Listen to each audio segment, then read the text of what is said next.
It starts with a simple question and ends in objective reality.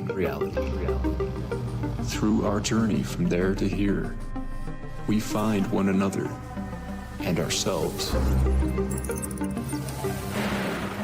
And as the next 24 hours breaks free from our last, we gaze onward in reflection of the day. Come to your own conclusions. Stay vigilant. Welcome to the Daily Wrap-Up.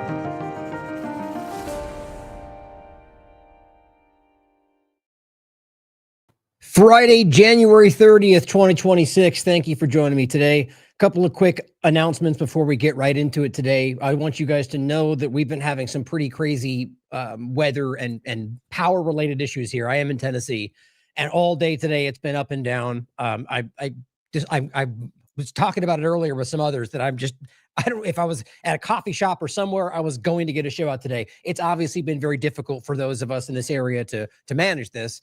I was just speaking with Gene Owens and others who are struggling through the heat, or rather the lack of heat and the weather. It just started snowing again pretty heavily. The point is, don't worry if something suddenly cuts off. If I'm able to, I'll be back as soon as I can. Otherwise, we'll pick it up when I can. But I just wanted to make sure we got some content out today. So today we're going to get into a pretty important development from Ghislaine Maxwell in regard to the co-conspirators that she's pointing to, that she claims the DOJ is covering up, essentially.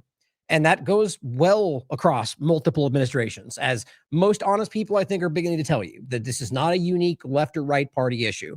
We're going to talk about why that's obviously important for numerous reasons and overlap that with some other points that relate to the kind of, the multiple cover-up aspects that relate to this administration that connect to the larger kind of technocratic elements that we've discussed. Some really important ones that are some allegations that were coming out around the Epstein point that we'll get into, that I'm wondering whether they were a mistake in an effort to sort of deflect from other things that were posted and then removed, and it looks like they were posted back, but are subjective claims about what Trump was involved with, not necessarily proof that he did those things, but interesting, as we'll get into all of that.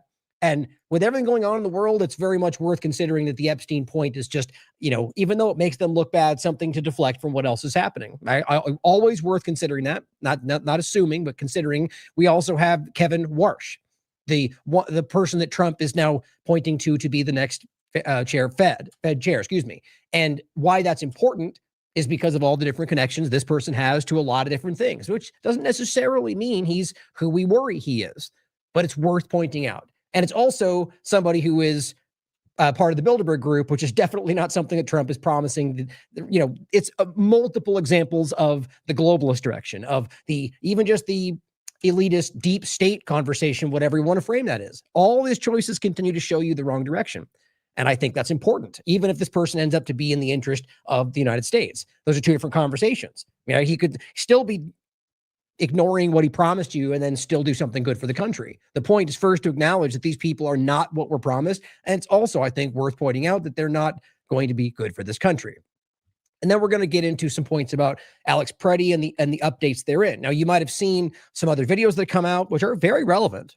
But when you cut to the chase of what we're really discussing, it doesn't ultimately change the reality of the circumstance. And whether you think it does or not, the reality of what's happening with ICE and what they're doing to this country, rather just the government threw that to us, left and right, it's important to understand why that's happening, how this is being driven, and really acknowledging that there is a level of coordinated effort to this, but that doesn't invalidate people's rights. And we have to be honest about these things and be measured and nuanced. Otherwise, the government will take advantage. It always does.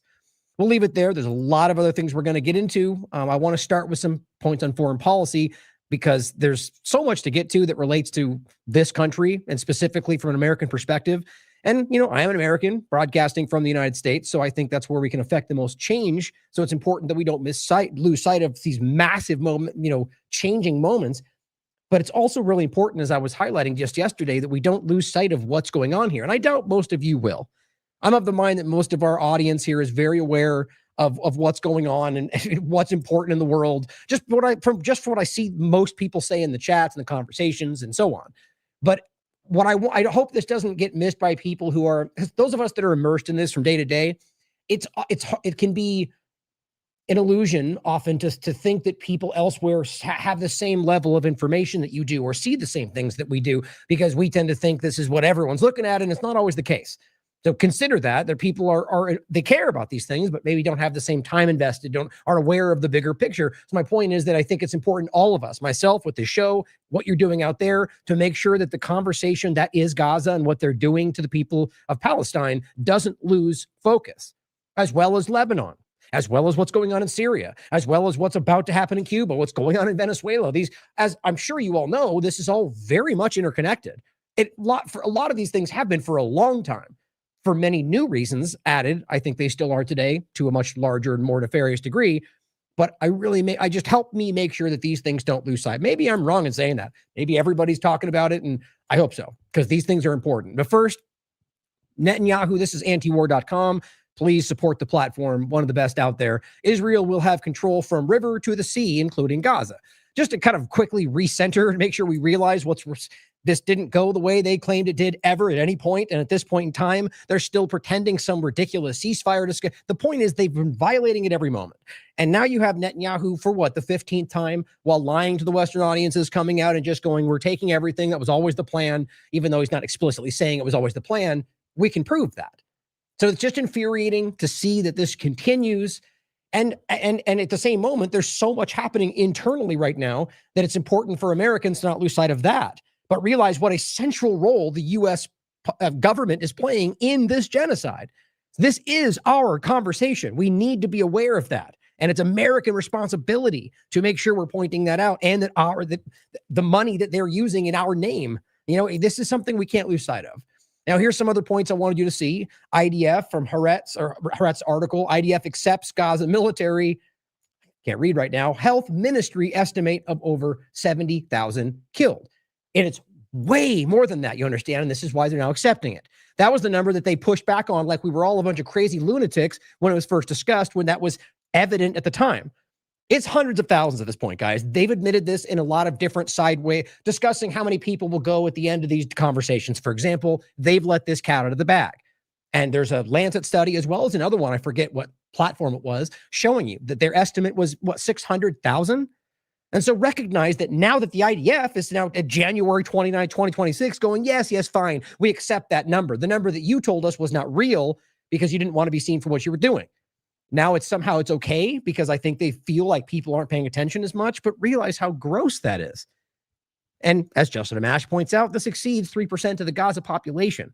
People often scale these figures to the U.S. equivalent, which I agree with him is ultimately misleading. But to use the thing that's often pointed out, that would equate to more than 11 million Americans.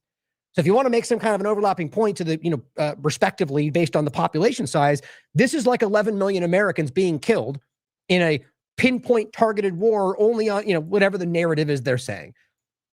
Don't lose sight of this. It's unbelievably criminal. And that's not even a good enough word to describe it. Alid, last name spelled H-A-Q-U-E, quotes what Reuters put out, the link's down below. USAID staffers in early 2024 drafted a warning to senior officials in Joe Biden's administration. Northern Gaza had turned into, quote, an apocalyptic wasteland with dire shortages of food and medical aid. This is under Biden's administration, right? And this is USAID, the group that they would argue is part, these things don't fit into the way they want you to see the left-right paradigm, right? And it says, but the U.S. ambassador to Jerusalem, when this was posted or discussed, Jack Lew blocked the cable. That's what we're dealing with here, guys. And this has been known by anybody with a brain and a pair of eyes since this has been, you could go back to the World Food Program. You can go back to the flour massacre. We could go off for hours about how many times you can prove their efforts to stop the food. And they've admitted this many times. Here you have an example of the U.S. ambassador under Biden blocking the information that they knew this. Mohammed Shihada points out, now today, IDF is recommending, after everything they just discussed about how they're totally not blocking food, to reduce the humanitarian aid trucks to 200 per day, which, if you forget, 500 a day was bare minimum to barely maintain the already food insecure situation before October 7th.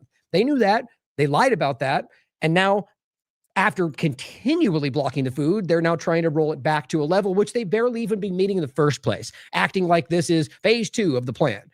This is definitely phase something of their starvation genocide plan, but it's not what we were promised in regard to the ceasefire agreement. They've violated it every single time. They violated it by killing people. They violated it by moving those yellow blocks or placing them in the first place. Over and over, admitted by every single group with any standing in the conversation, but yet, according to the U.S. government, you're crazy or anti-Semitic if you say that.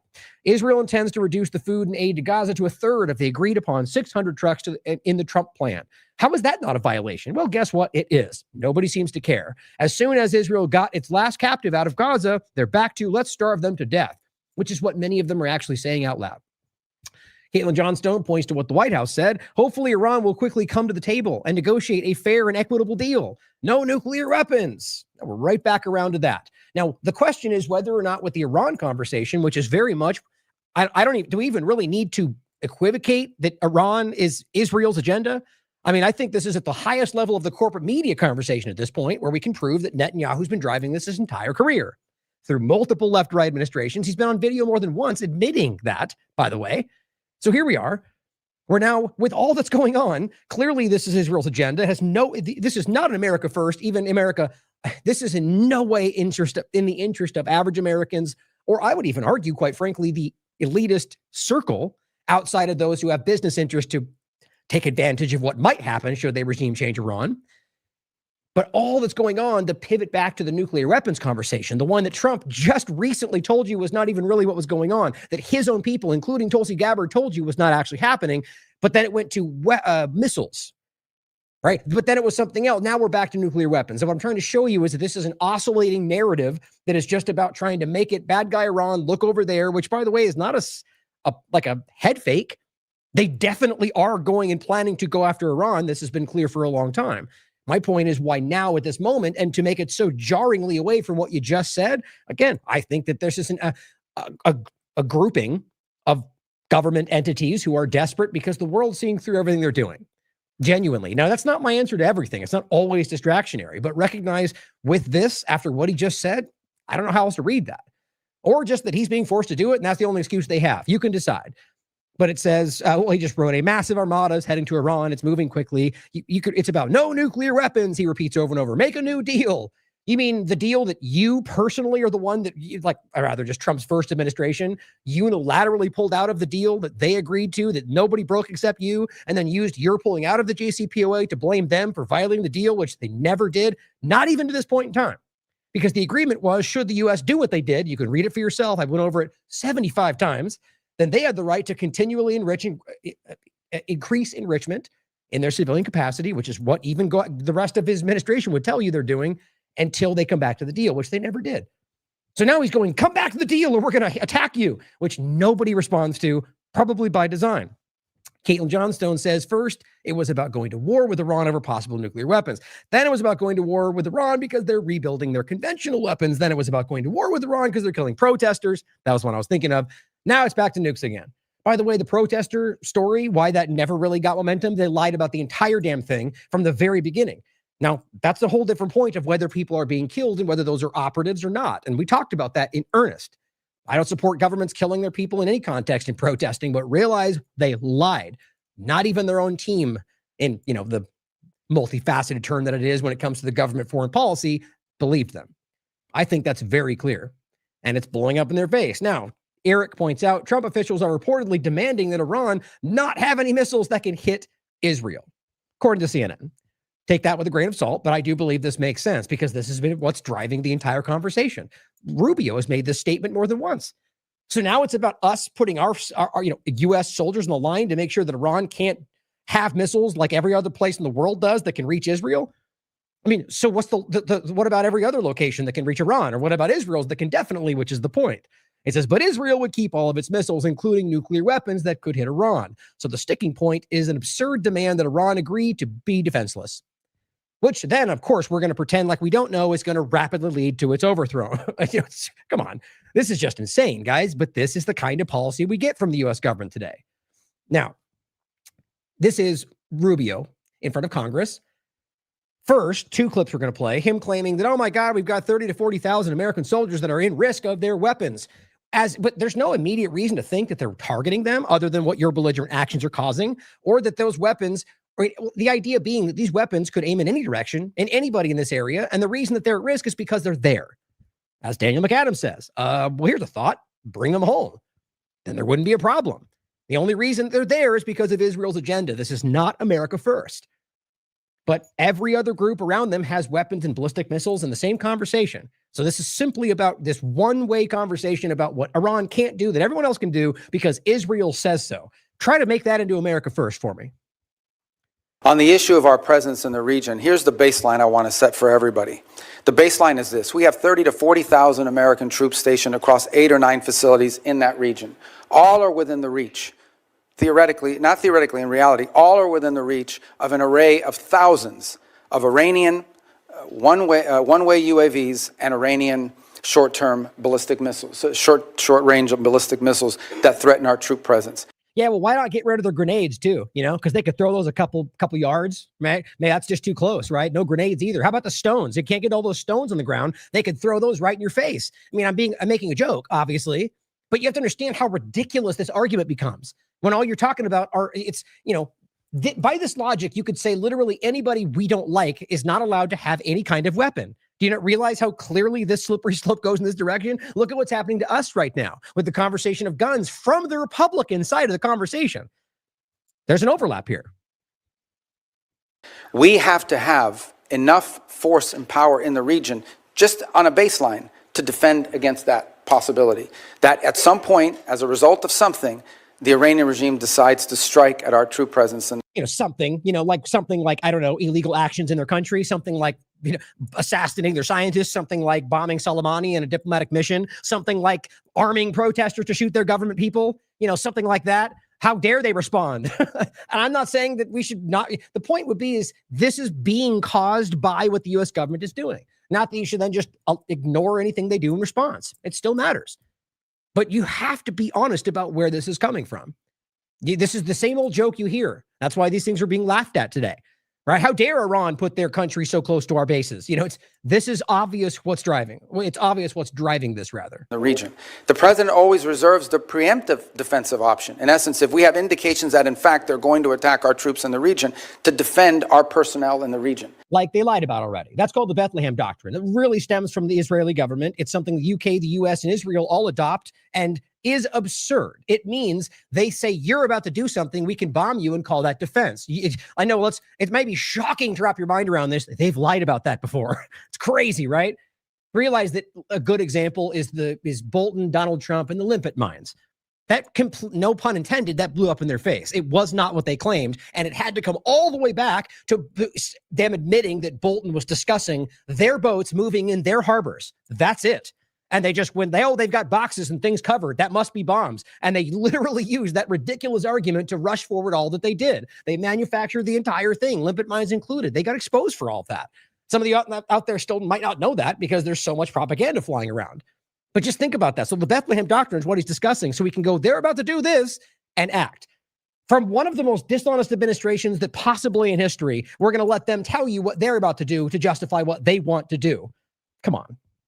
We also have security agreements, the Defense of Israel Plan and others that require us to have a forced posture in the region to defend against that. All it means is everything that we want justifies what we need there. That's it. Our actions justify through secondary actions why we need to keep them there because our actions cause them to be violent. Therefore, we need more. It's ridiculous. It's self-fulfilling prophecy. Starlinks, as someone mentions in the chat, by the way, is obviously a weapon of war in all of this. And I point this out in every example that Elon Musk has done this. There's so many people suffering in the world that would benefit from using some kind of internet access in a place where they don't have it. But it always seems to be in the places where the U.S. military is involved. What a coincidence, right?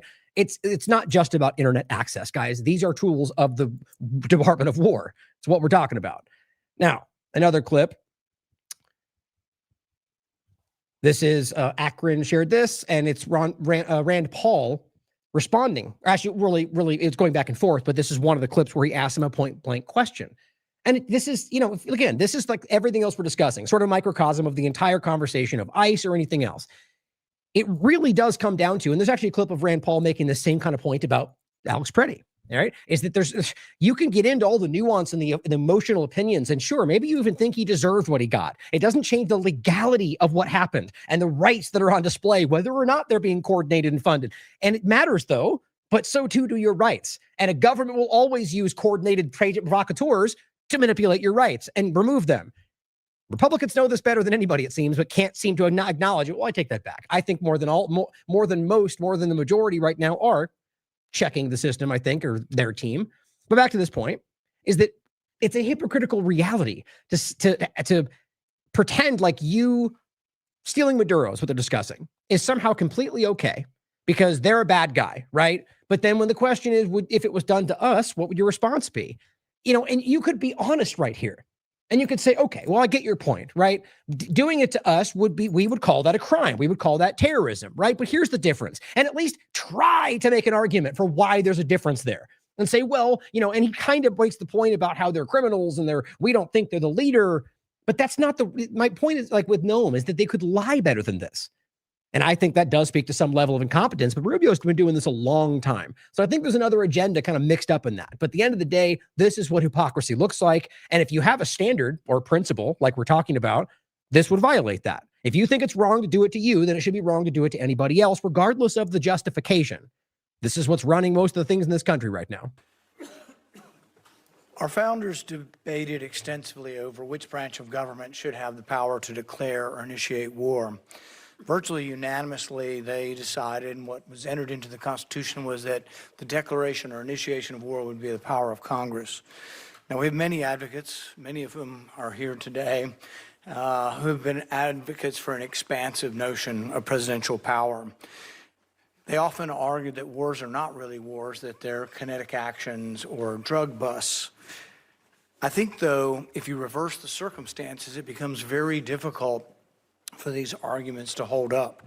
So I would ask you, if a foreign country bombed our air defense missiles, captured and removed our president, and blockaded our country, would that be considered an act of war? Well, I think your question is about and I will acknowledge you've been very consistent on all these points the entire career. So yeah, that's worth noting. I'm actually surprised he even said that.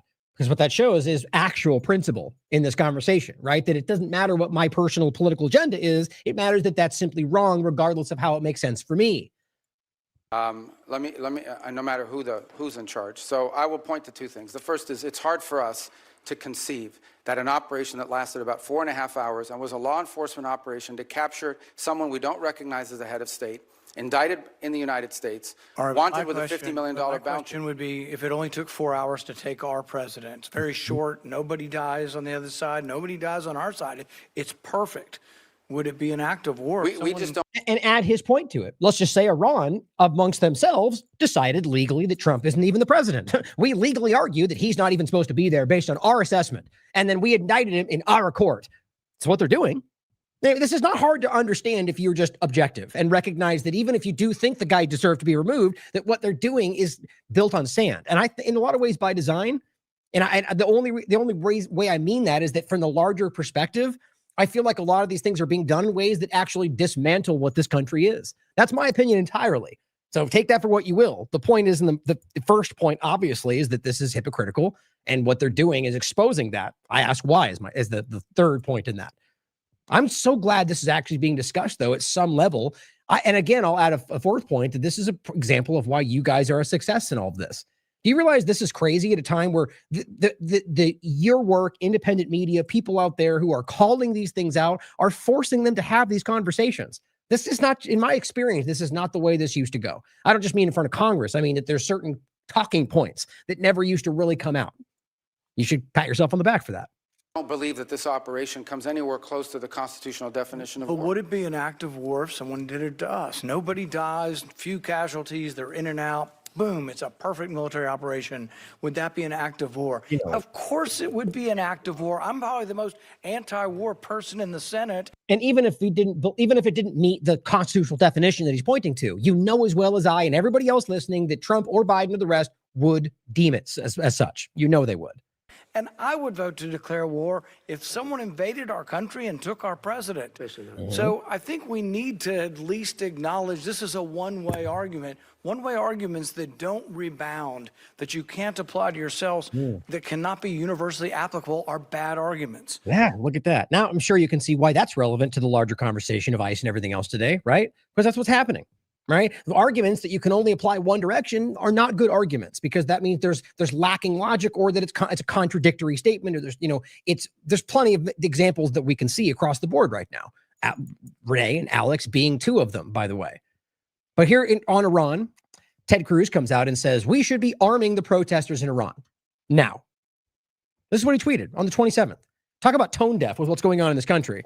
For the Iranian people to overthrow the Ayatollah, a tyrant who routinely chants death to America, which, by the way, he doesn't routinely chant this. It's something he said before. And the reality of it, as he's personally described, is about the U.S. government. You can decide he's a liar, but recognize the contents does matter, or context, because what they're pointing to is the government that's manipulating them. In many cases, Iranians, including the government, have reasonably, the difference of what they actually think about Americans is on display everywhere outside of the government framing, but would make America much safer, right? Make America safer to get rid of a guy across the world who hates you, Ted Cruz, right? Doesn't hate us, clearly. So this is interesting, right? But the point would be arm the protesters now. I can't even believe he would say that right now. And Mouthy Mom says we should arm protesters in another country, but if you show up armed in ours, the government will shoot you and call you a terrorist. The jokes write themselves. Now realize, even if the guy literally, it doesn't, like, all the lies circulating, we're going to get into it in a second. That's why I'm pulling back on the Alex Preddy points. But realize that this is so insulting to your intelligence that you're willing to go and throw weapons in front of other protesters and then blame them for engaging with them, even if that's just the way it went down, is you're still responsible for that. And on top of that, who you're arming, which has come out everywhere, including from the Iranian unions that were supporting the protest to begin with, that these are assets from Israel, from everywhere else. That's what they're being, you could question it, you should, but it's historically every time what we've seen. And now they want you to believe that you're not allowed to bring, again, I'm going to pull back. We're going to get to it in a second about Alex Preddy and the Second Amendment and the rest of it, which we already went over to an extent, but I want to make sure we touch on it again with the new information that's come out. But realize how insulting that is, guys. I mean, and he doesn't care about rights. He doesn't care about whether Iranian protesters get shot or whether you have the Second Amendment. He's trying to use this to drive an agenda. And Ted Cruz and Rubio and the rest have been long-term. They are adherent to this agenda very clearly. Now, on top of that, guys, which gets less attention than Gaza does, Lebanon, continually. You realize there's been a supposed ceasefire in Lebanon with Israel this entire time, and they've been, Sarah Abdallah is one of the few that I actually see pointing this out. Breaking in southern Lebanon right now. Israel's raining bombs on civilian areas in the middle of the night, despite a so-called ceasefire. I'm blanking on his name now all of a sudden. Craig Murray was one of the few people out there actually on the ground breaking this down for months. Nobody seems to talk about this one. And you could prove this for yourself 100 times over. This is not new, and it's illegal. There's really not even an argument for this one. That's why nobody really talks about it that much. We talked about Syria as well. That's still ongoing. The illegal occupation, the Al-Qaeda forces they're using, like that doesn't embarrassingly implode their entire narrative, their entire history. Working with Al-Qaeda to control Syria doesn't just, it's ridiculous where we are. On top of that, don't forget, we talked about Honduras, right? How we told you this would happen well before it actually came around. The idea that they would manipulate the election for, I think, largely Prospera and the agenda there, and the larger Pronomos capital funding of the freedom movement, freedom city, smart city, 15-minute city, great reset discussion. Well, on top of that, I was telling you that there was an obvious Israel involvement with that conversation. And I just think this is interesting to show, as Sprinter Press points out, priorities. Honduras' new president meets Israel's envoy minutes after being sworn in. The ceremonial Bible was still warm from Honduran president as far as swearing in ceremony as he greeted Israel's ambassador. Now, why does that even make sense? Why does that make sense? Because this is not something that's been publicized. This says a lot. At the very least, I'm not trying to make it into something other than what this is, just a coordination from political sense. You have the Israeli embassy, the Israeli government working with the new government in Honduras. By the way, that's not what Hondurans want. And realize that what they're doing, which is what they told you they would do, is the opposite of what they were actually fighting for on the ground. But who cares? Don't listen to the people discussing the obvious overtaking of power in the country. Look at what they want you to think. This is them fighting the deep state, apparently, or whatever weird narrative they throw on top of it. I just think it's so obvious how this is happening right now. And again, I will always point out that's my opinion. The transition is clear, but whether or not this is some coordinated larger thing for a clear, that you should question that.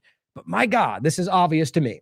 On top of that, the peace president is now telling you we're moving on to Cuba next, guys. Trump declares national emergency over Cuba. Someone explain to me how in the world there's a U.S. government American national emergency because Cuba threatens tariffs on nations that supply oil to them, right? Because they're going to attack us. When's the last time that happened? I mean, this is all about the same old agenda. Lindsey Graham, Rubio, these guys have been salivating about Cuba, and here we are. This is not, I mean, even if you believe they deserve to be overthrown or the government's bad, what about this is America first? But I think I'm beating a dead horse here. I frankly think most conservatives are very aware of what this is right now and are just drowning in how uncomfortable they are about what's going on because most of them don't want to acknowledge it, I think. And I don't mean that they're not saying anything. I just mean that you don't want to. And I get that because this is not what you thought was going to happen, not what any of us hoped would happen, right? But it's important to be honest about this. Now, the Epstein overlap, which I think is wildly relevant because of what the administration is currently claiming to be doing and then what they're actually doing, right? So this is, I believe, the actual reporting with the Daily Beast. Ghislaine Maxwell drops new Epstein allegations, and they're a doozy. This came out 2 days ago.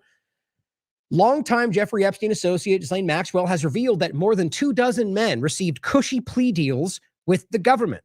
Now, this gets really interesting more than just the claims, and I'm wondering where this is coming from. Part of me is wondering whether this is some complete, head fake, something like that, because of we'll get to the proffer agreement, the limited immunity and all of that, as well as this weird addition of this information that came out, we're going to touch on in a second, which they did release and ultimately was deleted and put back. And it's showing you that they removed this information, I think, obviously, because it was showing bad things about Trump.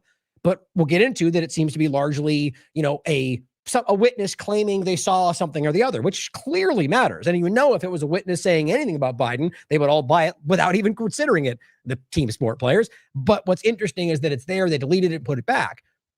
So this whole thing at the same time, there's a lot happening. Just consider how they play together, as well as the fact that the Epstein network is very much a tool used to create the kind of influence over governments that we're talking about today. That's not to say the same thing as it's a part of these other agendas, but consider that what this was about and is still, in my opinion, and he was one element of this, not the leader, that this is about Israel and other, as Whitney would call the trinational security state or binational security state, is ultimately about influencing governments, manipulating them, using their own sexual proclivities and blackmail information into getting the policy you want. Now, when we're talking about all these different things happening around the world and transition, that's worth considering. I know most of you already know that, but for those that may be new. Now, it says, in a habeas petition filed Tuesday aimed at preemptively ending her prison sentence, that one part of it is that maybe she's trying to play a little muscle game here with the Trump administration, which I doubt is going to work out in her favor if that's the case.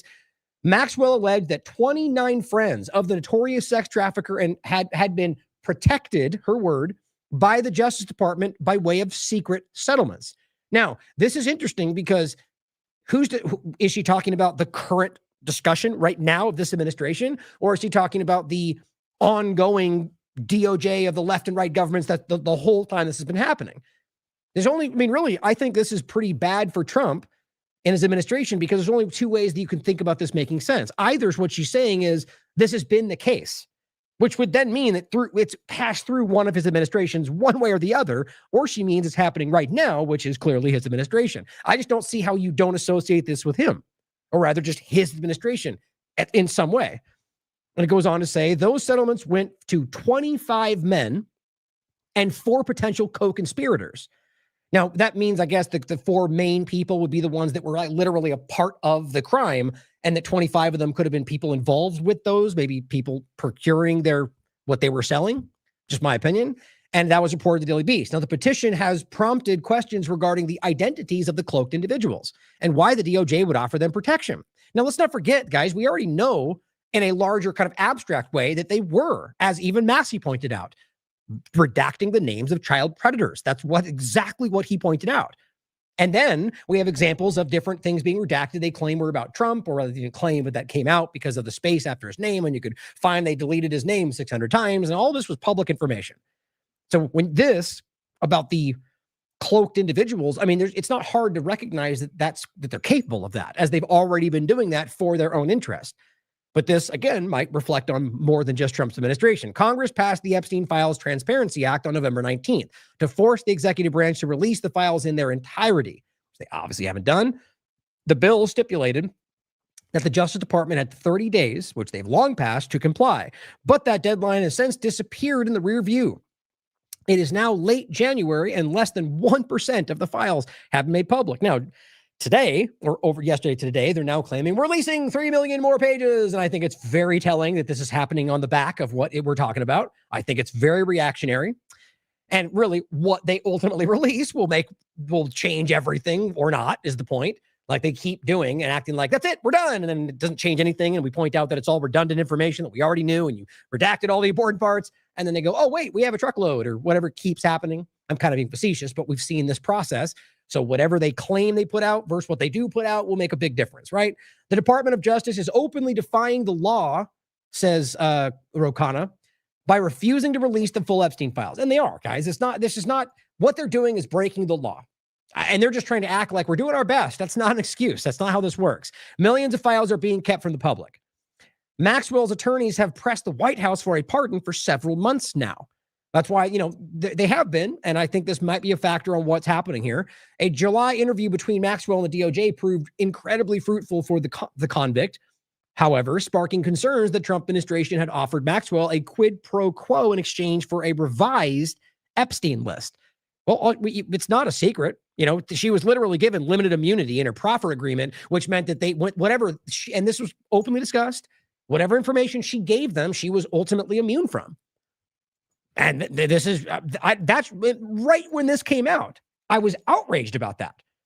This person should not be getting away with anything with what she's been involved in. She's already been to prison for these crimes. And now this is, I think, leading to eventually her getting off. It might be hard to see. Like even the fact that they discussed this before, I think they just realized how completely unpopular that would be. So they're just waiting. But I get the sense that that she might have more information that has been damaging. And this is made even more clear as, right here at the end. Shortly after she spoke with Deputy Attorney General Todd Blanche, Maxwell, one of the worst sex criminals of the century, received an extremely cushy transfer. Meal service in her cell, unlimited toilet paper, access to private visitations in a chaplain's office outside standard visiting hours. What the hell is that? You could very well be conducting some kind of weird thing right there. Her requests to be separated from other inmates have been also granted, with tables and cellmates reportedly being relocated to her whim. Does that sound like somebody who's getting the book thrown at them, or somebody who's ultimately being given benefits because she did have some kind of exchange with this administration? I don't know how we don't consider that. That's insane. And why, whether or not that she would be given any of that, afforded any of that with what we know she's a part of. I mean, nobody more than this administration, rather the people that support it, have been calling out this very problem. That's why this is such a hard turn for most of them. And I'm glad they're starting to call it out. Now, here is Maj Tour 99 saying, literally impeding with the rule of law and obstructing justice about this whole thing. And I think it's interestingly framed with what they're saying about what's going on with ICE and everything else. This is what they're doing. No one's above the law except them, apparently. DOJ has failed to meet the deadline to release the Epstein files and is now 41 days overdue. This is where we come to, essentially, was it today or late last night? It looks like it was ultimately today. The U.S. Justice Department releasing more than 3 million pages. Okay. You tell me whether that's out already or they're about to. The point would be that we'll have to see what actually happens. But that's not going to be, even if this is the most important 3,000. I mean, I doubt in the first place with what we know is going on, and I mean what we can prove and what they've already done, that this is going to mean anything. I mean, how can Trump go from pretending this doesn't even exist and it's all up to then releasing the things that we know are there? So either way, we'll have to wait and see what comes out, and there will be people that dive through it all. But you know my opinion. I don't think this is going to amount to what they want you to think it's going to amount to. Now, this is an interesting overlap. Epstein files vanish after DOJ releases records mentioning Trump. Now it says today, right off the bat, the important part is they have put some of these files back after people made a big deal about it, which I'm glad they did. Today, additional records connected to Jeffrey Epstein became publicly available. Here's the link. You can go through it for yourself. As always on this platform, which you don't really get in many other platforms, people began pointing to a trove of allegations against Donald Trump. Those documents are now gone. Again, they're back now. And the common thread tying the missing records together is simple. They reference Donald Trump. Now, you could obviously point out that that's not proof of a crime and that maybe they're lying about him and that the only reason you would get rid of them is because it was all a Democrat plan to plant them. That's all possible. Doesn't make it less relevant that it's in the information and that he tried to hide it without you being told, right? I mean, if you wanted to come out and make that case, then make the case. Here's how we can prove it. But if you can't prove that, then you can't argue that it's all not real. Because this is the end of the day, even if it's exactly what I just described, the fact that they're hiding it from you is just as dishonest. I think that's important to understand. This gets into the same kind of argument about the coordination of the protests and all of it. That matters, and it is a factor. But it should not and cannot be used to just invalidate anybody's protest rights or anybody's rights in general because you claim that is part of what's going on. The same thing can be done to the right, which has happened on both sides. January 6th and whatever else we could talk about, guys. This is why most honest people are starting to see this picture. In my opinion, anyway, the documents in question were not court rulings or findings of guilt. They were law enforcement intake records and tip summaries, which is very important. Plenty out there misrepresenting this as absolute proof. Logs of allegations reported to authorities, the kind of record that exists to preserve information. They contain disturbing claims related to Epstein and Trump. They also contained multiple allegations naming Trump, sometimes directly, sometimes as a participant at events, sometimes as a figure present in environments described by complaints. They reported on allegations that Trump forced a 14-year-old girl to give him oral sex. That's one example, as well as allegations that he partook in disturbing sex orgies. Below, you can see some of the documents that are no longer active. Now, I'm not sure which ones are back and not. As I understand it, some have been put back and some have not. And you can look through this for yourself to double check. But ultimately, first, this is obviously relevant. If somebody out there, witness, whether they're part of a Democrat operative scheme or not, saying this on the record, which, by the way, you could be held accountable for that, especially sued by someone like Trump, it matters regardless to point it out.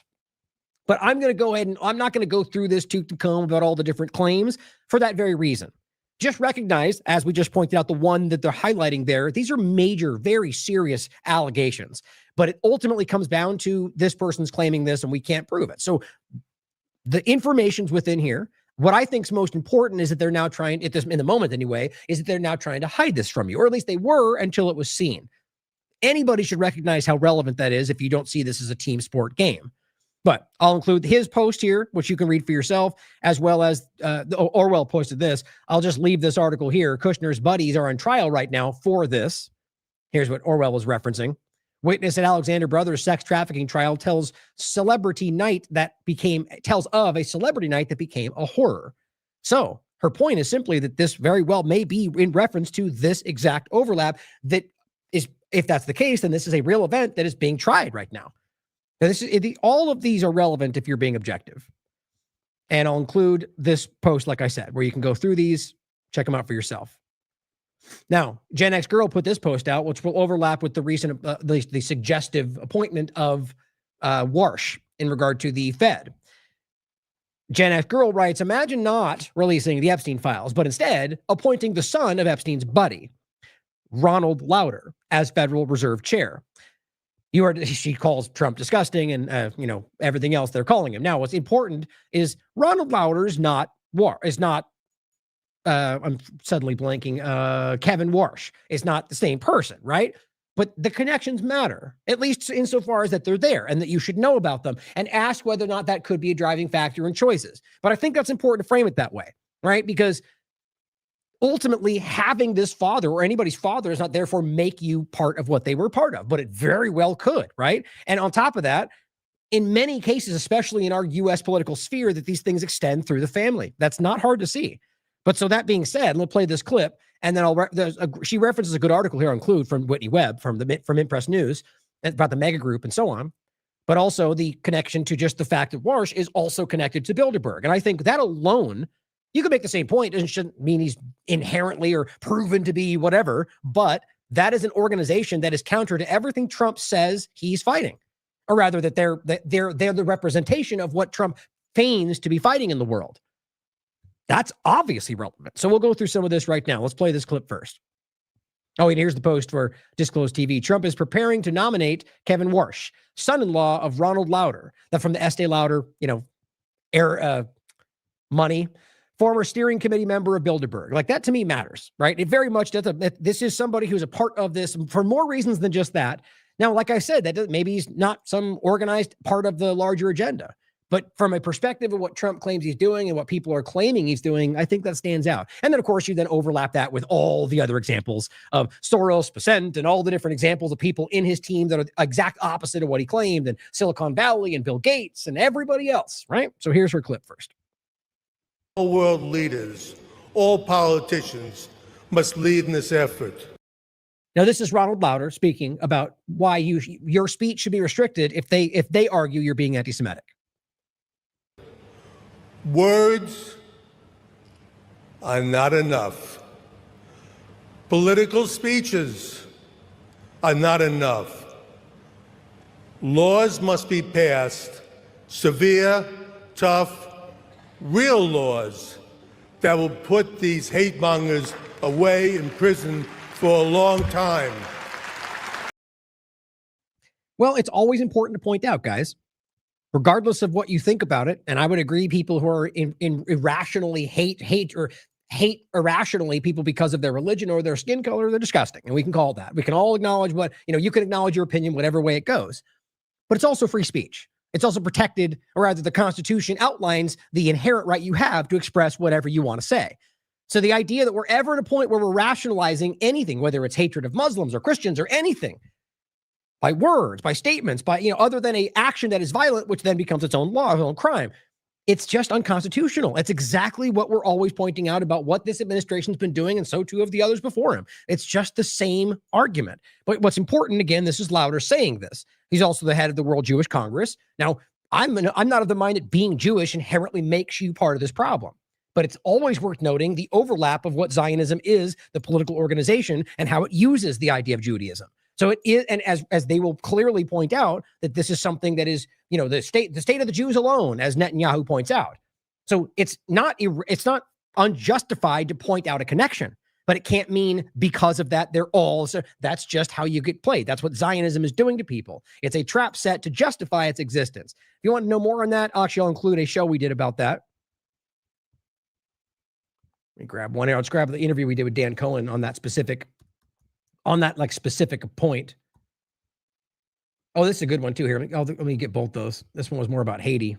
Oops, that's the wrong one. And it's just it's the entire conversation about how Zionism is used. And it's entitled "The Manufactured Middle East Plight and the Zionism Linchpin." There's plenty of Orthodox Jewish organizations all around the world that stand up and protest what Zionism is at its core. That alone is enough to recognize that it's not all or nothing. But the point being is that ultimately he's there speaking about shutting down speech. Now, his son-in-law clearly is the connections there could have a very large influence on what he does. And it's more than just being in a relation or like as a in the family. So here's Whitney's article from 2019.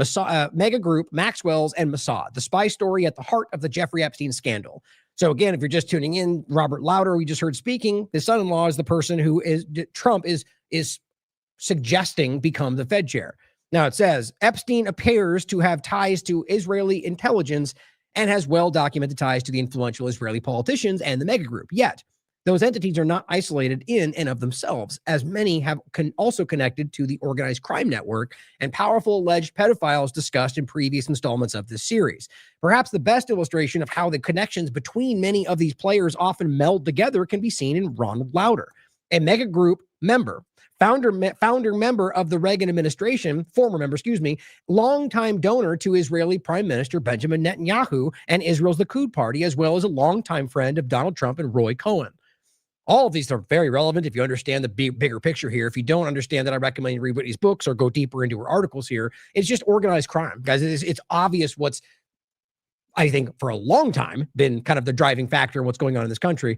One often overlooked yet famous client of and friend of Roy Cohen is the billionaire heir to the Estee Lauder cosmetics fortune, Ronald Lauder.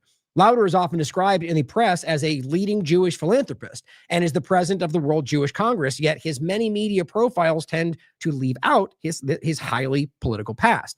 In a statement given by Lauder to New York Times reporter Maggie Haberman in 2018, the cosmetics heir noted that he has known Trump for over 50 years, going back to at least the early 1970s. According to Lauder, his relationship with Trump began when Trump was a student at the Wharton School at the University of Pennsylvania, which Lauder also attended. Though the exact nature of their early friendship is unclear, it's evident that they shared many of the same connections, including to the man who would later count them both as clients, Roy Cohen. Now, by the way, there's tons, as always, of information in here that goes in a lot of different directions. I'm just going to cut some of the parts out that I think are relevant to this overlap, but make sure you read these articles. It says during his time, as Deputy Assistant Secretary of Defense, Lauder, under Reagan, was also very active in Israeli politics and had already become an ally of the then Israeli representative to the United Nations and future Prime Minister Benjamin Netanyahu. Lauder would go on to be one of the most important individuals in Netanyahu's rise to power, particularly during his upset victory in 1996. Whole story around this. We've talked about that many times. And a major financier of Israel's right-wing Likud party. In 1986, the year that Roy Cohen died, Lauder left his post at the Pentagon and became a U.S. ambassador to Austria.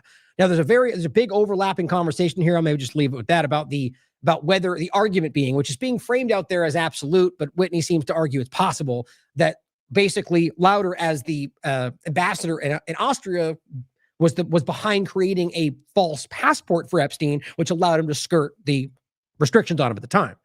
As is during his time as Deputy Assistant Secretary of Defense, skip that. A few years later, in the early 1990s, Lauder would join a newly formed group that has long evaded scrutiny from the media, but has recently become of interest in connection with the Jeffrey Epstein scandal, the Mega Group. Before getting to the Mega Group, it's worth noting one particular act apparently undertaken by Lauder while he was U.S. ambassador to Austria that has recently come to light in relation to the arrest in early July of Jeffrey Epstein. A finding first reported by journalist Edward Zoll when the police recently discovered an Austrian passport with Epstein's picture and a fake name after raiding his Manhattan residence. The source and purpose of the passport came under media scrutiny. Given that Epstein was unable to meet the conventional qualifications for an Austrian passport, including long-term residency in Austria, the passport lists him as a resident of Saudi Arabia, and fluency in German, it appears that the only way to have acquired an Austrian passport was by unconventional means, meaning assistance from a well-connected Austrian official or foreign diplomat with clout in Austria. It says, though Epstein's defense attorney declined to reveal the identity of the friend who provided him with the fake Austrian passport, Lauder was both well-positioned to acquire it in Austria and also deeply connected to the Mega Group, which was co-founded by Epstein's patron Leslie Wexner, and to which Epstein has many connections. These connections to both the Austrian government and the Epstein's mentor make Lauder the most likely person to have acquired the document on his behalf.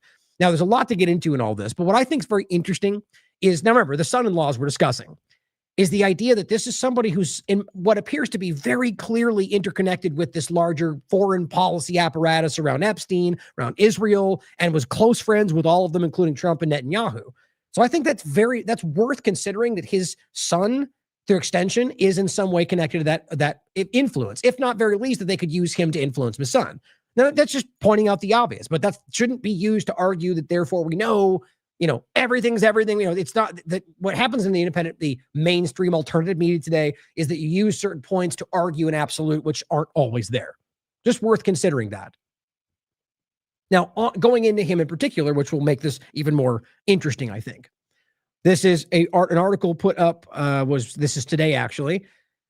Kevin Warsh says Jerome Powell has failed. Inside the mind of the man who may lead the Trump Fed. Kevin Warsh likes to tell a story that explains why he would remake the Federal Reserve from top to bottom. Now, let's not forget what I see, and I think it's clear in some degree is happening, is this sort of transition. And in many ways, it's a sort of what I call the bait and switch administration, where you're saying, oh, we want to end the Fed, when your plan is to roll out a stablecoin CBDC dynamic, right? Which is clear. That's what's happening.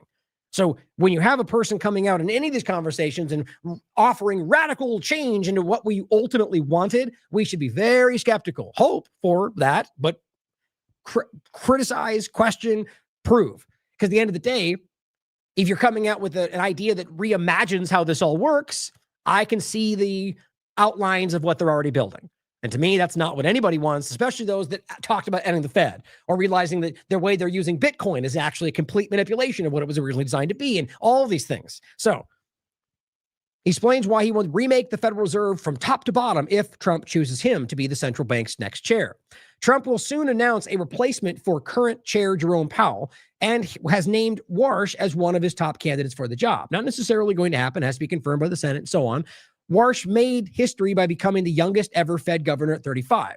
So he's an insider. Yeah, I mean, this is clear from in the general sense. It doesn't necessarily mean bad. As a stint as Milton Friedman's research assistant, which I find interesting, seeing as how, what is it, Patsy or a relative of Friedman is currently one of the leading people in Prospera. Milton Friedman is very clearly connected to the larger discussion. You can look this up for yourself, not to go in that direction alone, but it's interesting to me, the overlaps to that, possibly about what I see building in all of this. Continuing, it says the next Fed chair can reset the institution's credibility. In Warsh's view, only by overhauling the way the Fed thinks about its relationship with the markets, the economy, and the rest of the government. Which, yeah, I mean, most of what he's saying, I'm like, yeah, I think we should be how about we get rid of it entirely? But it's all about, rethinking and reimagining the way that it works. And, it sounds like logic. Maybe it is. Maybe he means this. Maybe he means to drive away from government control. But the opposite is what's ultimately being put forward. The argument that what you're creating is that we need the government to have more control over this. Now, there's a whole point you made about the Fed itself being a non-government entity, which in its own right has its a major problem. But the idea on top of that is that with what we see the government currently doing, left or right, I don't think the argument in any sense to give them more control over anything, quite frankly. I hope that makes that clear, like every possible way you can frame that. And it goes on to say, Warsh has become a leading intellectual force in the conservative movement to reform the central bank. As always, right? Don't get rid of the bad things we don't like, recreate them in the Trump way. Says to Warsh, the Fed's track record demands that what he often calls a regime change. Just the verb, the terms I find very interesting. Again, so it's about, seizing and overtaking it and making it different, not getting rid of these things. The Fed's large holdings now effectively overstep into the fiscal domain that is, or should be, the responsibility of elected officials. Now, yeah, there's a point you made about what the system is and why it's broken because of certain factors we just highlighted. But at the same time, what we're really highlighting here is just to take the same broken thing and just make sure that the people in his administration have more power over what happens there. And if this was an honest situation, that might be the best solution. But at this point in time, with what we know our government's involved with, this is obviously going to lead to more of what they're doing. That's what I think anyway. And I think this is just about framing him as the one coming in to mix it all up and driving in the plan. But also to give Treasury Secretary Scott Bessent a large share of responsibility. Great. The Soros guy. That's what we all want, right? And it says, and for how and when that happens. Warsh served on the Fed through 2008, 2009. Right. In the midst of one of the largest collapses in this country. He served in the Fed through the collapse 2008, 2009. Now, it's not like there's a whole discussion to be had about where the responsibility lies with all of that. But I find that obviously relevant because of the actions from every level of the system led to where we were and are again. So let's bring him back. He served under one of the best times possible, right? And it says he is married to Jane Lowder, a billionaire by virtue of her stake in the cosmetics company named for her grandmother, Estee Lauder. But Warsh's real day job is working for the legendary investor Stanley Druckenmiller.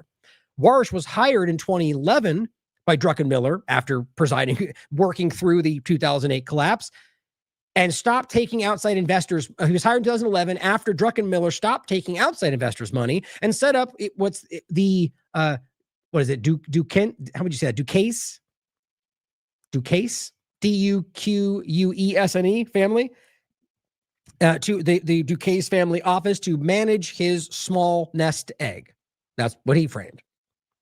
How would you say that? Duquesne. I don't know. Now, it says that family found success investing in early stage private companies such as Palantir. Well, that's relevant. Right. So the company he worked for, which went basically private in a way, found most of their success in Palantir. Maybe that means nothing. Maybe it means everything. Alex Karp, Stan, and I have been through quite a lot together, he says. Oh, so on top of the investment, he's close friends with Alex Karp and the whole team. Warsh says, without elaborating, he's also friendly since college with investor Peter Thiel personally. Well, look at that. Venture capitalist. Now, look, I'm going to be clear. Like the Jewish Zionism point, it doesn't just absolutely mean you're everything we worried about because you know the guy, because you're close friends, or whether you invest in everything. That may not. The point is, we need to be critical, but wait for facts, wait for evidence. But I think this is highly relevant, and it suggests that the person who's about to be possibly one of the ones the one that Trump seems to want in the Fed, is absolutely an insider with the entire agenda that I'm worried that I can see rolling out right now. With all the interconnection point, when going back to the investment, going back to the people he's connected to, going back to his family. Now, again, like I said, maybe that's just the window dressing and he's going to do the good thing. But doesn't that seem worthy of consideration? Sure does to me. He's also been friends since college with Peter Thiel and Mark Andreessen. What do you know? It's almost just big coincidence. Who Warsh says he put him and Druckenmiller into Bitcoin. Which, again, the larger point of how this Bitcoin kind of coup is taking place. Over time, Warsh also became dear friends with Besant, a fellow protege of Druckenmiller. Weird. It's like one big family, who is now Trump's Treasury Secretary. The two talked regularly for years before Besant took the job. They remain close. Sure matters to me. Besant is formally charged with vetting the candidates and has said that he intends to hand a list to some of the three names. So basically, whether this guy gets in or not, Soros Besant is the one making the list for Trump to pick from. That's what I always talk about with this whole, Trump will bring the best people in front of me to make sure I make the best choices. Well, these people then can hand you what they claim is the full breadth of conversation, and really it's a limited choice. So whatever you pick, they get what they want out of you. I think he's played like that all the time, by the way. In any case, I think the relationship to all of these people is relevant. But I guess we'll have to wait and see what actually pans out. On top of that, Ronald Lauder, reportedly credited with spurring Trump's interest in buying Greenland, which we already recently discussed, right? So just one more overlapping example of how all this seems to tie together, but it could just be coincidence. And I genuinely mean that. Consider that, but also consider that it's not. Oh, and this is just funny to me. This is the mainstream framing, which is, read it for yourself. If this was about anybody outside the Republican Party, the Team Sport Republicans would be calling this everything you need to make sure you know the deep state, right? Realize that the real story goes deeper than what Newsweek is highlighting, but just basically understanding Newsweek, Scott Besant connections, or Besant, to George Soros explained. And it's funding to start his original business. The connections still go to this very day. Interestingly, even the mainstream can highlight that, but that doesn't matter. Here's a quick clip. I'll just play the first part of it, actually, of basically him in an interview discussing how Andreessen set him up with the idea of Bitcoin. Now, I think Bitcoin is relevant, or rather just the digital money overlap. Here's what he had to say. You made reference to Bitcoin, and I thought I heard a little bit of condescension that people are buying Bitcoin and these things. But doesn't it? Charlie Munger, this is 2 or 3 years before he died, Charlie Munger attacked Bitcoin. He called it evil, in part because it would begin to undermine the Fed's ability to manage the economy. Or it could provide market discipline. Or it could tell the world that things need to be fixed. Bitcoin does not make you nervous. Bitcoin does not make me nervous. I can hearken back to a dinner I had here in 2011 with someone who is another guest on your show. I won't say his name. Okay, it's interesting that he first says he won't say his name, and then very quickly says his name. But I want you to ask yourself, why would he for any reason feel the need to not want to mention his name? Maybe nothing. Find that interesting, though. Someone who is another guest on your show. I won't say his name. Okay, I just did Mark Andreessen, who showed me the white paper. Isn't that strange? Took a second to think about it and then said, what was the first thought that made you think maybe I shouldn't mention his name right now? I just find that strange. Was the original white paper. I wish I had understood as clearly as he did how transformative Bitcoin and this new technology would be. Bitcoin doesn't trouble me. I think of it as an important asset that can help inform policymakers when they're doing things right and wrong. It is not a substitute to the dollar. I think it can often be a very good policeman for policy. Think about that. Now there's more, but I mean, just think about what he's saying right there. This is that's the opposite of what the white paper outlines. That's the opposite of what anybody who's actually the classic Bitcoin or just cryptocurrency driving mindset is the opposite of that. It's not supposed to bolster the dollar. It's supposed to replace the current centralized system. But they've sure as hell co-opted that, and people like Andreessen are the mindset behind this idea. You know, they've taken it and said, we'll make you guys some money, and everyone bought into it, apparently. Or far too many who you'd otherwise think have principles, at least the way I look at it. Here's Derek's article, The Co-opting of Bitcoin. We went to the Nashville conference and saw a lot that really opened our eyes, and even the way Trump discussed it. Have fun playing with your crypto, he said when he ended the conference. Like, it's just embarrassing the way it speaks for itself. Bitcoin, Nashville, Peter Thiel, Donald Trump, and Rumble. I'll also include our IMA discussion, Co-opting Freedom, the Bitcoin sleight of hand, and the new AI control structure. I'll also include an interview I had with Mark Goodwin from he's worked with Whitney Webb in many cases. We're a bunch on Unlimited Hangout. Was Bitcoin a government operation, and can it still be used to fight back? Very much so worth considering that the way it's being used is circumventing, or rather, co-opting is the right word, actually, to, taking control over the direction. Interestingly enough, here's Mark Goodwin back in October 2025. Imagine if they do pick Warsh to run the Fed, though. So just a nod to somebody who clearly was ahead of this story, who likely is getting no attention for actually being right about that because of the way our broken media system works today, but worth noting that. And it's not just this post. He wrote about this, discussed it in many ways, but he also nods to our discussions and to look to some of the places that he's discussed this, which I'll include in our interview.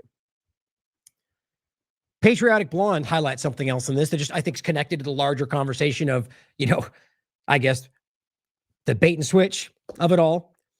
Meanwhile, she says the Trump administration has quietly introduced an effort to repeal the 17th Amendment, which would rob you of your right to vote for representation and instead have your senators appointed for you. She says, but don't mind me. After all, I'm the one who betrayed MAGA. Remember, she was a major MAGA supporter who ultimately starts calling it out. Now, there's nuance to this to a degree. I mean, arguably that there was a case where this existed before, right? Where they would ultimately choose them from the Senate side.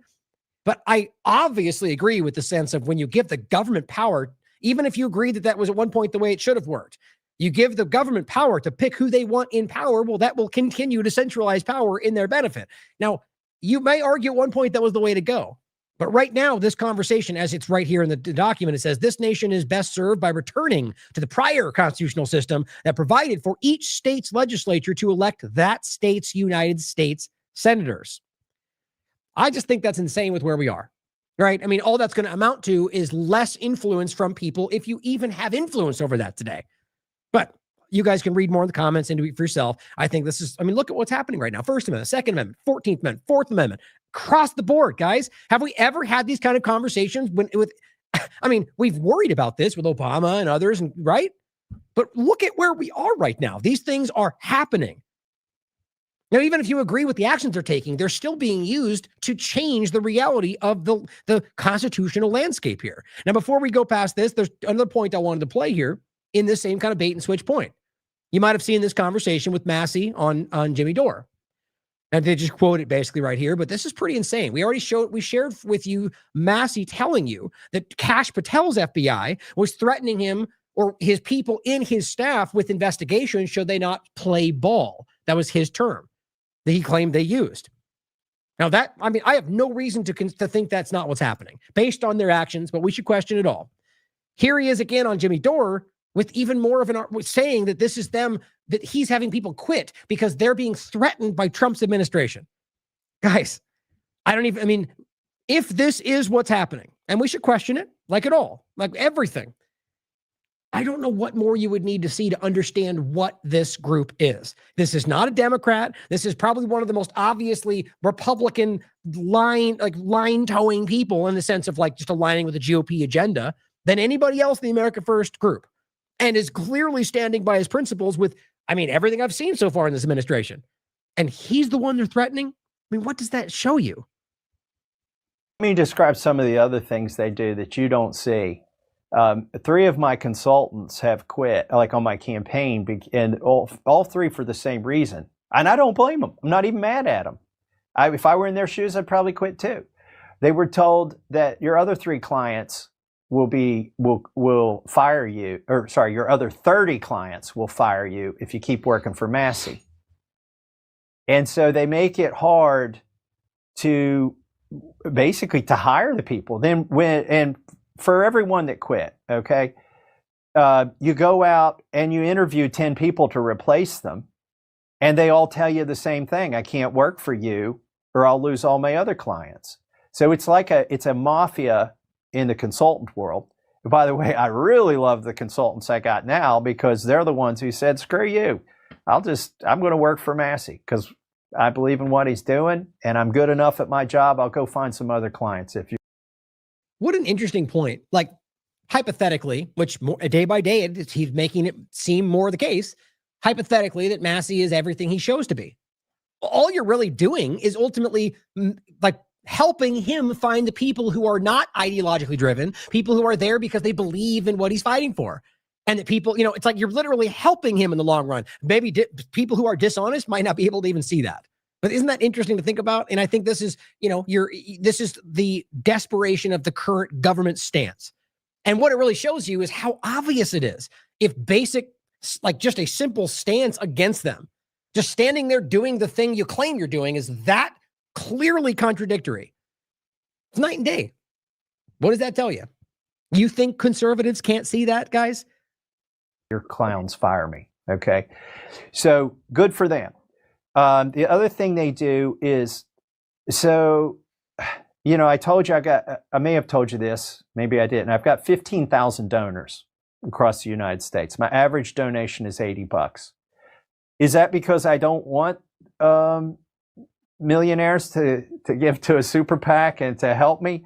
No, hell no. I'll take all the help I can get. The problem is, if you've reached some degree of success where you have a $1 million disposable income, you probably can't afford to tick off this administration, or they will come at your business. And I'm not talking about IRS audits. Like, doesn't this should be ringing true with all of the people who were fighting against the attacks on the trucker convoy, the attacks on people being debanked by the left side of the government because they were saying the wrong things. You've got a guy fighting for your interest in the government who they're doing the same thing to, literally going at, this is everything you're claiming you're fighting being represented in the person who you think is leading your charge. Disposable income. You probably can't afford to tick off this administration, or they will come at your business. And I'm not talking about IRS audits. Like, it's bigger than that. You won't get the permits you need to do the business. You're foreign when you try to do business overseas. That'll get interfered with. So they intimidate. They can't intimidate my $80 donors, right? There's too many of them. But there are, and really over the MAGA split and on foreign policy, there are people of great means. I'm talking about extraordinary means, who could put money in my race and post up against the Israel First billionaires. But they're staying on the sidelines because their business will get ruined. They won't be invited to the parties, the A-list parties, and all that goes away. So that's another part of what happens behind the scenes. There are things that you can't see, and I could see that happening in the presidential race as well. Crazy, right? It's not surprising. I mean, anybody who's going to be honest about any side of our government can absolutely see that happening. Maybe even from a position of them going, well, we know he's fighting for the deep state, so it's okay. Whatever the rationale is. I mean, the idea that you're threatening or using financial manipulation to stop people from supporting him, and if they do, attacking them through, you can just look at what they've been doing just this administration to see how that's been going on. I just think it should really bother you that it's being done to somebody who's actually out there fighting on the political line for what you actually want. Now, on that very note, by the way, Derek put out an excellent article following up on the fluoride conversation, which probably got very little attention because there's so much going on, but it matters because it's the same continuation. As he writes, Maha bait and switch.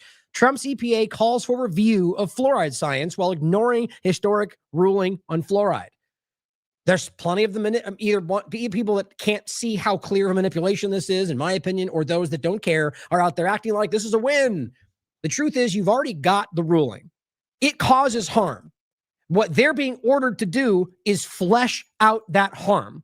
That's the reality. By them now calling for another review, everybody from Michael Conn at the Fluoride Action Network and everybody else involved is saying, we've done this 6 times already. This is what they were doing before. That's why it happened 6 times. They just kept calling for another review. And then finally they got it to this point because of independent media, because of people paying attention, because of people actually caring in the Maha movement about what this is. And now, not only after they just pushed back on the last one, now they're pretending they're going to pull this into another review and it'll drift into the background. Meanwhile, kids are still being given fluoride in their drinking water. This is not what winning looks like, guys. This is what being lied to looks like. Now, on that note, by the way, Derek is out there at the People's Reset right now. Make sure you check out the amazing work they're doing. A lot of really important conversations being had. I'll include this. Make sure you share it. Get people to check it out. This is at thegreaterreset.org. The People's Reset is what it's now called. Make sure you check it out and support it. Now, let's talk about Alex Preddy and how this all overlaps. And now you might have seen some of the new information that went around, and I think it's very important to talk about that. But I have a clip that was put out that I think is relevant. BBC, I think, is the one that did it, that ultimately shows you the information of both the time before, the time during that incident, and as well as follow-up information that came out recently about an incident that happened the day before, or rather a couple days before leading up to it. And so let's go through all this. I'll include my shows we've done so far, which I argue, I mean, the facts I think are very clear. What we're claiming in this, which I entitled The Negligent Homicide of Alex Preddy, 100% stands. All the rest of it would only change whether or not you think that this is somebody trying to cause what they did. What they did with the facts we have is a crime. At the very least, a shocking level of incompetence, malfeasance, negligence. And people should be charged for that. That's the whole point of this job. You don't accidentally kill somebody based on a lie or a misunderstanding and act like nothing should happen. Even if Alex, in your mind, was trying to cause this, he had a phone in his hand. The gun was out of that holster when they opened fire on him. So these things aren't disputed at this point, despite there still being lies that circle around. So you can check out this show from January 25th. Charlie and I had a great conversation on the 28th, where we talk about a lot of this and more getting into the philosophical and like really discussing what I was trying to highlight and very much appreciate Charlie's stance on this. I hope you guys will watch it. Is that ultimately I'm stressing that it's important that both of us are pointing out there is manipulation taking place. And that shouldn't be debatable. We can prove that there's organized protesters. We can prove that there's agent provocateurs. My mindset is that it's pretty clearly the government from all sides doing this to keep us fighting ourselves. Either way, if you disagree with that or not, the point is that it exists, right? We can prove that. But the point I'm making is knowing that what matters, essentially, since we can argue that not everybody's a part of that, right? I'd like to believe we can all acknowledge that. January 6th, trucker convoy, yes, we can know that even though there are manipulated parts, that not everybody there is a part. So that means that you have a right to protest, even if you are inadvertently walking into a coordinated protest, whatever that means. The question then becomes, whoever we're pointing to, Renee Good, Alex Preddy, is that person, one, proven to be a part of some coordinated effort? And then two, if that is the case, are they then breaking the law? What's the justification for your action? You have to understand, even if you claim George Soros personally handed them money to go out there and yell in the cop's face, unless there's a crime being broken, there's no legal accountability here.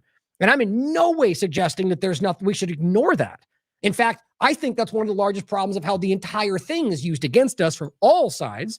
It's important that we inform ourselves and recognize that it's there. And then the answer would be to go hard to your principles. If you want to prove somebody broke the law, then charge them for that. If you want to prove that there's a manipulated, organized network, then make that case and prove that. In regard to the actual elements. Now, what we're seeing is in regard to the signal chat, for example. Now, yes, there is coordination there. Can we prove that that's an organized effort to infiltrate, manipulate, overthrow? I think that matters. We're going to go over some arguments of why people do think that is part of what that was, and it very well may be. I still argue at the end of the day with Renee and Alex, which is what we have to come back to. Were they breaking the law? And if they were, what was the reaction? And was the reaction justified? And if it was not, then who is held accountable for that? We have to be honest about this. Otherwise, the government will always step in right in that nuance and take advantage of all of us. And I really believe that most people are starting to recognize that right now. Now, first of all, Ian Smith Sr. points this out. He wasn't complying with federal orders, which is what we keep hearing from some of the most self-professed Second Amendment champions and constitutional absolutists. And Ian says, yeah, good. I never do. Any of you F-dards remember COVID? Now the right wants to bootlick? Where is your ideological consistency? Actually, where are your effing balls, he says. Well, I mean, aside from the, frustration with people, I mean, look, the point is obviously that it's about, like, if your argument is that lefty didn't comply with the orders they were given, okay, you may argue that that's what should have happened right there. But you see, that's for them to decide based on what they're dealing with. And you were making those choices when it had to do with COVID-19 overlaps. And people were being told to go inside. People were being ordered to not, and people were, like you, were out there going, I will not comply. How is that not the same point? Because you find your argument more justifiable? Well, that's a completely subjective stance. It's about being consistent. And if you stop doing that, the government will step in and manipulate everybody like it does every single time. We have to have principles here. And the reality of it is that we have the right to protest. We have the right to refuse what we feel is an unjust order. They don't have the right to murder you in the street because of that. And on top of that, that if it is unjust, which is, by the way, almost entirely what they're doing, you can prove this from courts of law down to immediate realities of the Constitution that they're doing so. That doesn't mean you should go out there and punch them in the face. But at the end of the day, there is a conversation to be had about where that line is. That's just not where this conversation is being had. It's being had about absolute all or nothing, like it always is, because that's the best way to manipulate Americans. So let's watch this clip breakdown. About 9 minutes, and I think it does a good job of giving you the basic understanding of this, and even kind of the narrative even seems to be somewhat centered for the most part, and then ultimately the additional part of this. So let's watch this.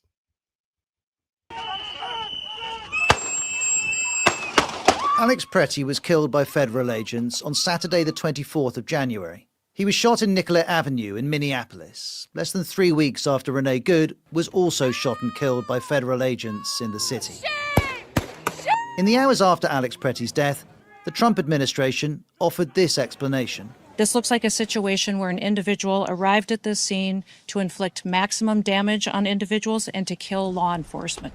With that in mind, let's look at the available evidence about what happened that Saturday morning. The first video we have starts more than 6 minutes before the shooting. A woman is recording, and she sees federal agents approach a store called Glam Doll Donuts. With her is a man who's on the phone. More agents arrive. They're there to arrest a suspected illegal immigrant. I'd also find it important that it's suspected. Now, this is how BBC is framing it, right? I'm sure they have their own narrative, but let's again be honest about the reality of the data that we can prove today, which is that in most of these cases that I can see, they're going after people that they don't know for a fact. They're profiling, which is something as Americans we've always pushed back on. In fact, frankly, it's unconstitutional. That matters, but the rest of this is more important. They're about 25 meters from where Alex Pretty will be killed. Less than a minute after that, the man starts verbally abusing the agents. The man continues to shout. And that's not Alex Pretty, by the way. Then, 3 minutes and 23 seconds into this video, we see Alex Pretty. Soon afterwards, he's being pushed back by an agent. "Do not touch me," he shouts. The same moment is captured in another video, which starts a little earlier. Here's Alex Pretty in the road, holding a phone and face to face with the federal agent. Again, we see the agent push him, and Alex Pretty steps backwards. We can clearly see he has a phone in one hand, nothing in the other. Before we continue to assess the video evidence, keep in mind what the Trump administration said about two things: Alex Pretty's intentions and the nature of the protest in the street. We were told Alex Pretty was an assassin who tried to murder federal agents. We were told he intended to massacre law enforcement. And we were told this. This is a violent riot when you have someone showing up with weapons and are using them to assault law enforcement officers. I mean, see, this is what's so infuriating for most of us is that, look, regardless of whether you think this was justified or whether he was out there with a coordinated effort, they're straight up lying to you. Now, why would that need to be the case? Why would the government have to lie about everything, like reflexively, if it's absolutely clear what he did was wrong? It doesn't make any sense. This is why honest people are out there, even if they agree or think it was coordinated, they go like, okay, this is uncomfortable. They're absolutely lying. They had to misframe this to make you think he was doing something he was not to justify killing a U.S. citizen. That should sit wrong with everybody, even if you agree that what he was doing was weaponized. That should sit with you. The continuous video we have of the minutes before the shooting doesn't show anything that supports this. Here's another video. Alex Pretty is on the right. Once more, he has nothing in one hand, a phone in the other. Now, really quickly, we're gonna get to the clip of him the days before this, where he kicks the car and all that. The obvious argument is that it doesn't change the reality of how that went down in the situation, whether other than you're thinking that somehow that more so justifies it. Well, yeah, sure, you can argue that the cops responding to that are going to be angry with him or whatever, but aren't they supposed to be the adults that don't in a reactionary sense, kill people because they're frustrated? Not to say that's what happened. My point would be that regardless of that, it doesn't change the reality of it. But that's what we're getting today.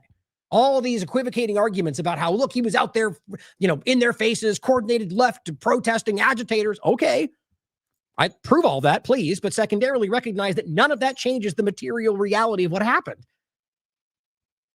Nearby are two people interacting with an agent. One has an orange rucksack, one has a brown coat. We see them both again in multiple videos, including this one that shows the moments leading up to Alex Pretty being shot. Let's pause the video here. Now, before they go further, right, so let's just say, for sake of conversation, that the orange bag and the rest of them, they're all coordinated. They're all there with the plan to make this happen.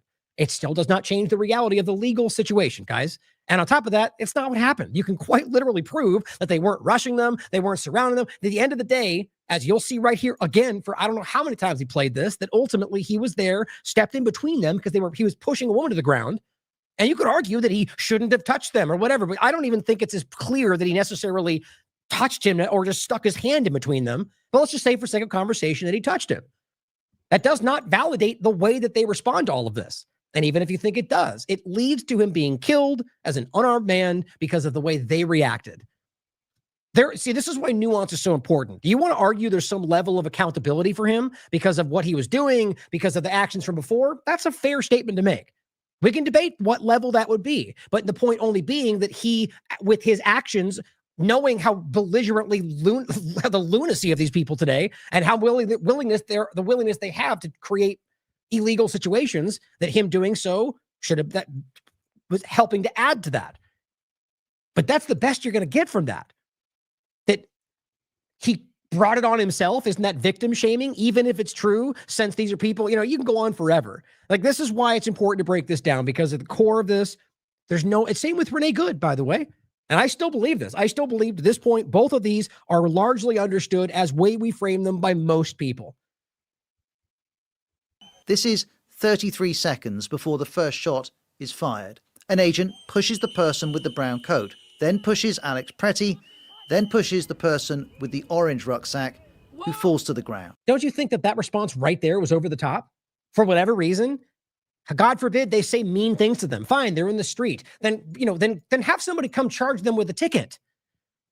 Why? It should not be legally justified for an agent to be violent with you for no reason.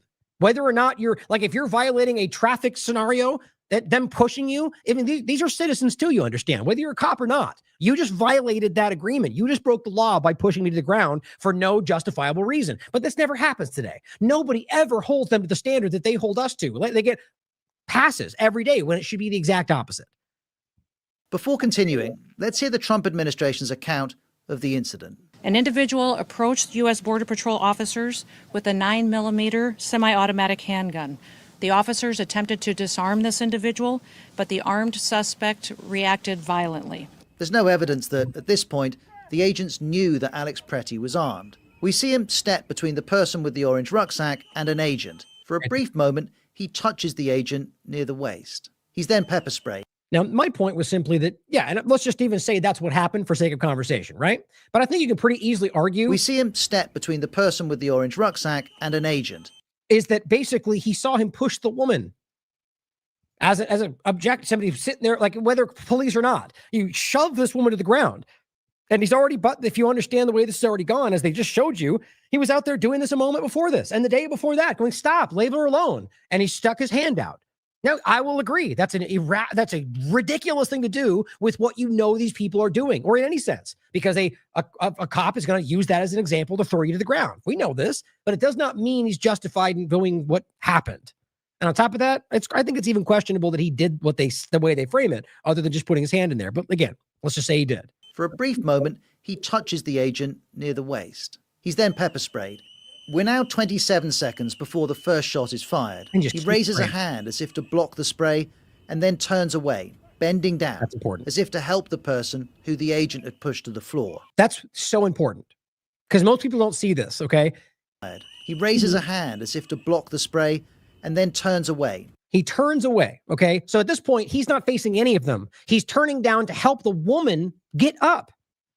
So good luck trying to argue this is him with the intent to murder everybody when the only thing that happened was him blocking the pepper spray that you sprayed into his eyes, by the way, and tries to help the woman up off the ground. And as he's helping her up off the ground, they tackle him to the ground. For what reason? At this point, literally for what reason? Because his hand brushed the guy's coat as he tried to stop him from breaking the law? Which is ultimately what we're talking about. He just shoved this woman to the ground for no justified reason. Bending down, as if to help the person who the agent... And you can see he's holding her backpack. He's helping her up off the ground as they're trying to muscle him to the ground. ...had pushed to the floor. The agent grabs his arm and starts to pull him away. As more agents arrive, they wrestle Alex Pretty to the ground. This is 9 seconds before he's shot. President Trump referred to Alex Pretty as a gunman. That description normally suggests someone who is actively using a gun. None of the videos we've analysed show Alex Pretty holding a gun. Throughout these moments, he has a phone in his right hand and appears to be filming. As we return to the video, Alex Pretty is now surrounded by 8 agents. He's on his knees, bent over. And look, you guys, you can see his arms on the ground. At this point, you're reacting to people beating you up. I mean, this is not that hard to recognize. The narrative is so, like, even if you want to argue, then suddenly he started punching back. Okay, wouldn't be surprising with what's going on, but go ahead and take a step back then and argue this is a riot and that they confronted him with a gun in his hand. There's just so much lying out there. And I think that anybody with an honest cell in their body can recognize that. Now, then you can come back and go, but yes, he still got this or still deserved that. But you have to start by saying they lied to us about the entire thing, because that's the reality of this. But you get this weird line where people are unwilling to acknowledge that because of their political standing. That's just dishonesty.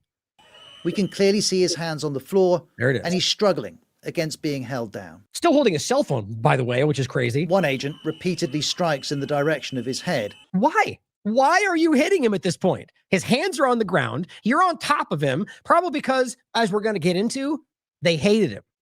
They knew who he was. They already documented that because of the way he reacted the other day. Whether you think it's unjustified or not, sure was crazy in my mind with what they know they're doing. We'll get into that. There's also points you made about whether there's people arguing it's fake and so on. But explain to me why you're hitting him in the head with what it looks like to be a gun in your hand. And he's struggling against being held down. One agent repeatedly strikes in the direction of his head. Look at that. Let's highlight another agent in a grey jacket. Note that his right hand is empty. He reaches down and removes what appears to be a gun from Alex Pretty's waistband. He then steps back, and the gun is clearly visible in his right hand. That image right there that was clarified, right, in the sense of just, well, there were versions that people used AI to make it clear, and then there was examples of just better high-quality video. Everyone claimed it was fake. I shouldn't say it like that, but a lot of the conservative team sport players, like, AI, it's fake, and the same thing with that guy's head. You know, there are people out there using this stuff to make these images clearer and then acting like that therefore makes the image false, even though you can prove that these images are real. But it's important to recognize that AI can do damn near anything today. So very much still question that, but don't pretend without knowing that for sure. Prove things. That gun appears to match this weapon, which was shown in an image shared by the authorities. And there are several things to note here. Carrying this type of gun is legal in Minnesota with a valid permit. Correct. The police say Alex Pretty had one. The Legal, had a permit. Another lie going FBI around. Director Kash Patel has implied it's illegal to bring a firearm loaded with multiple magazines to any sort of protest.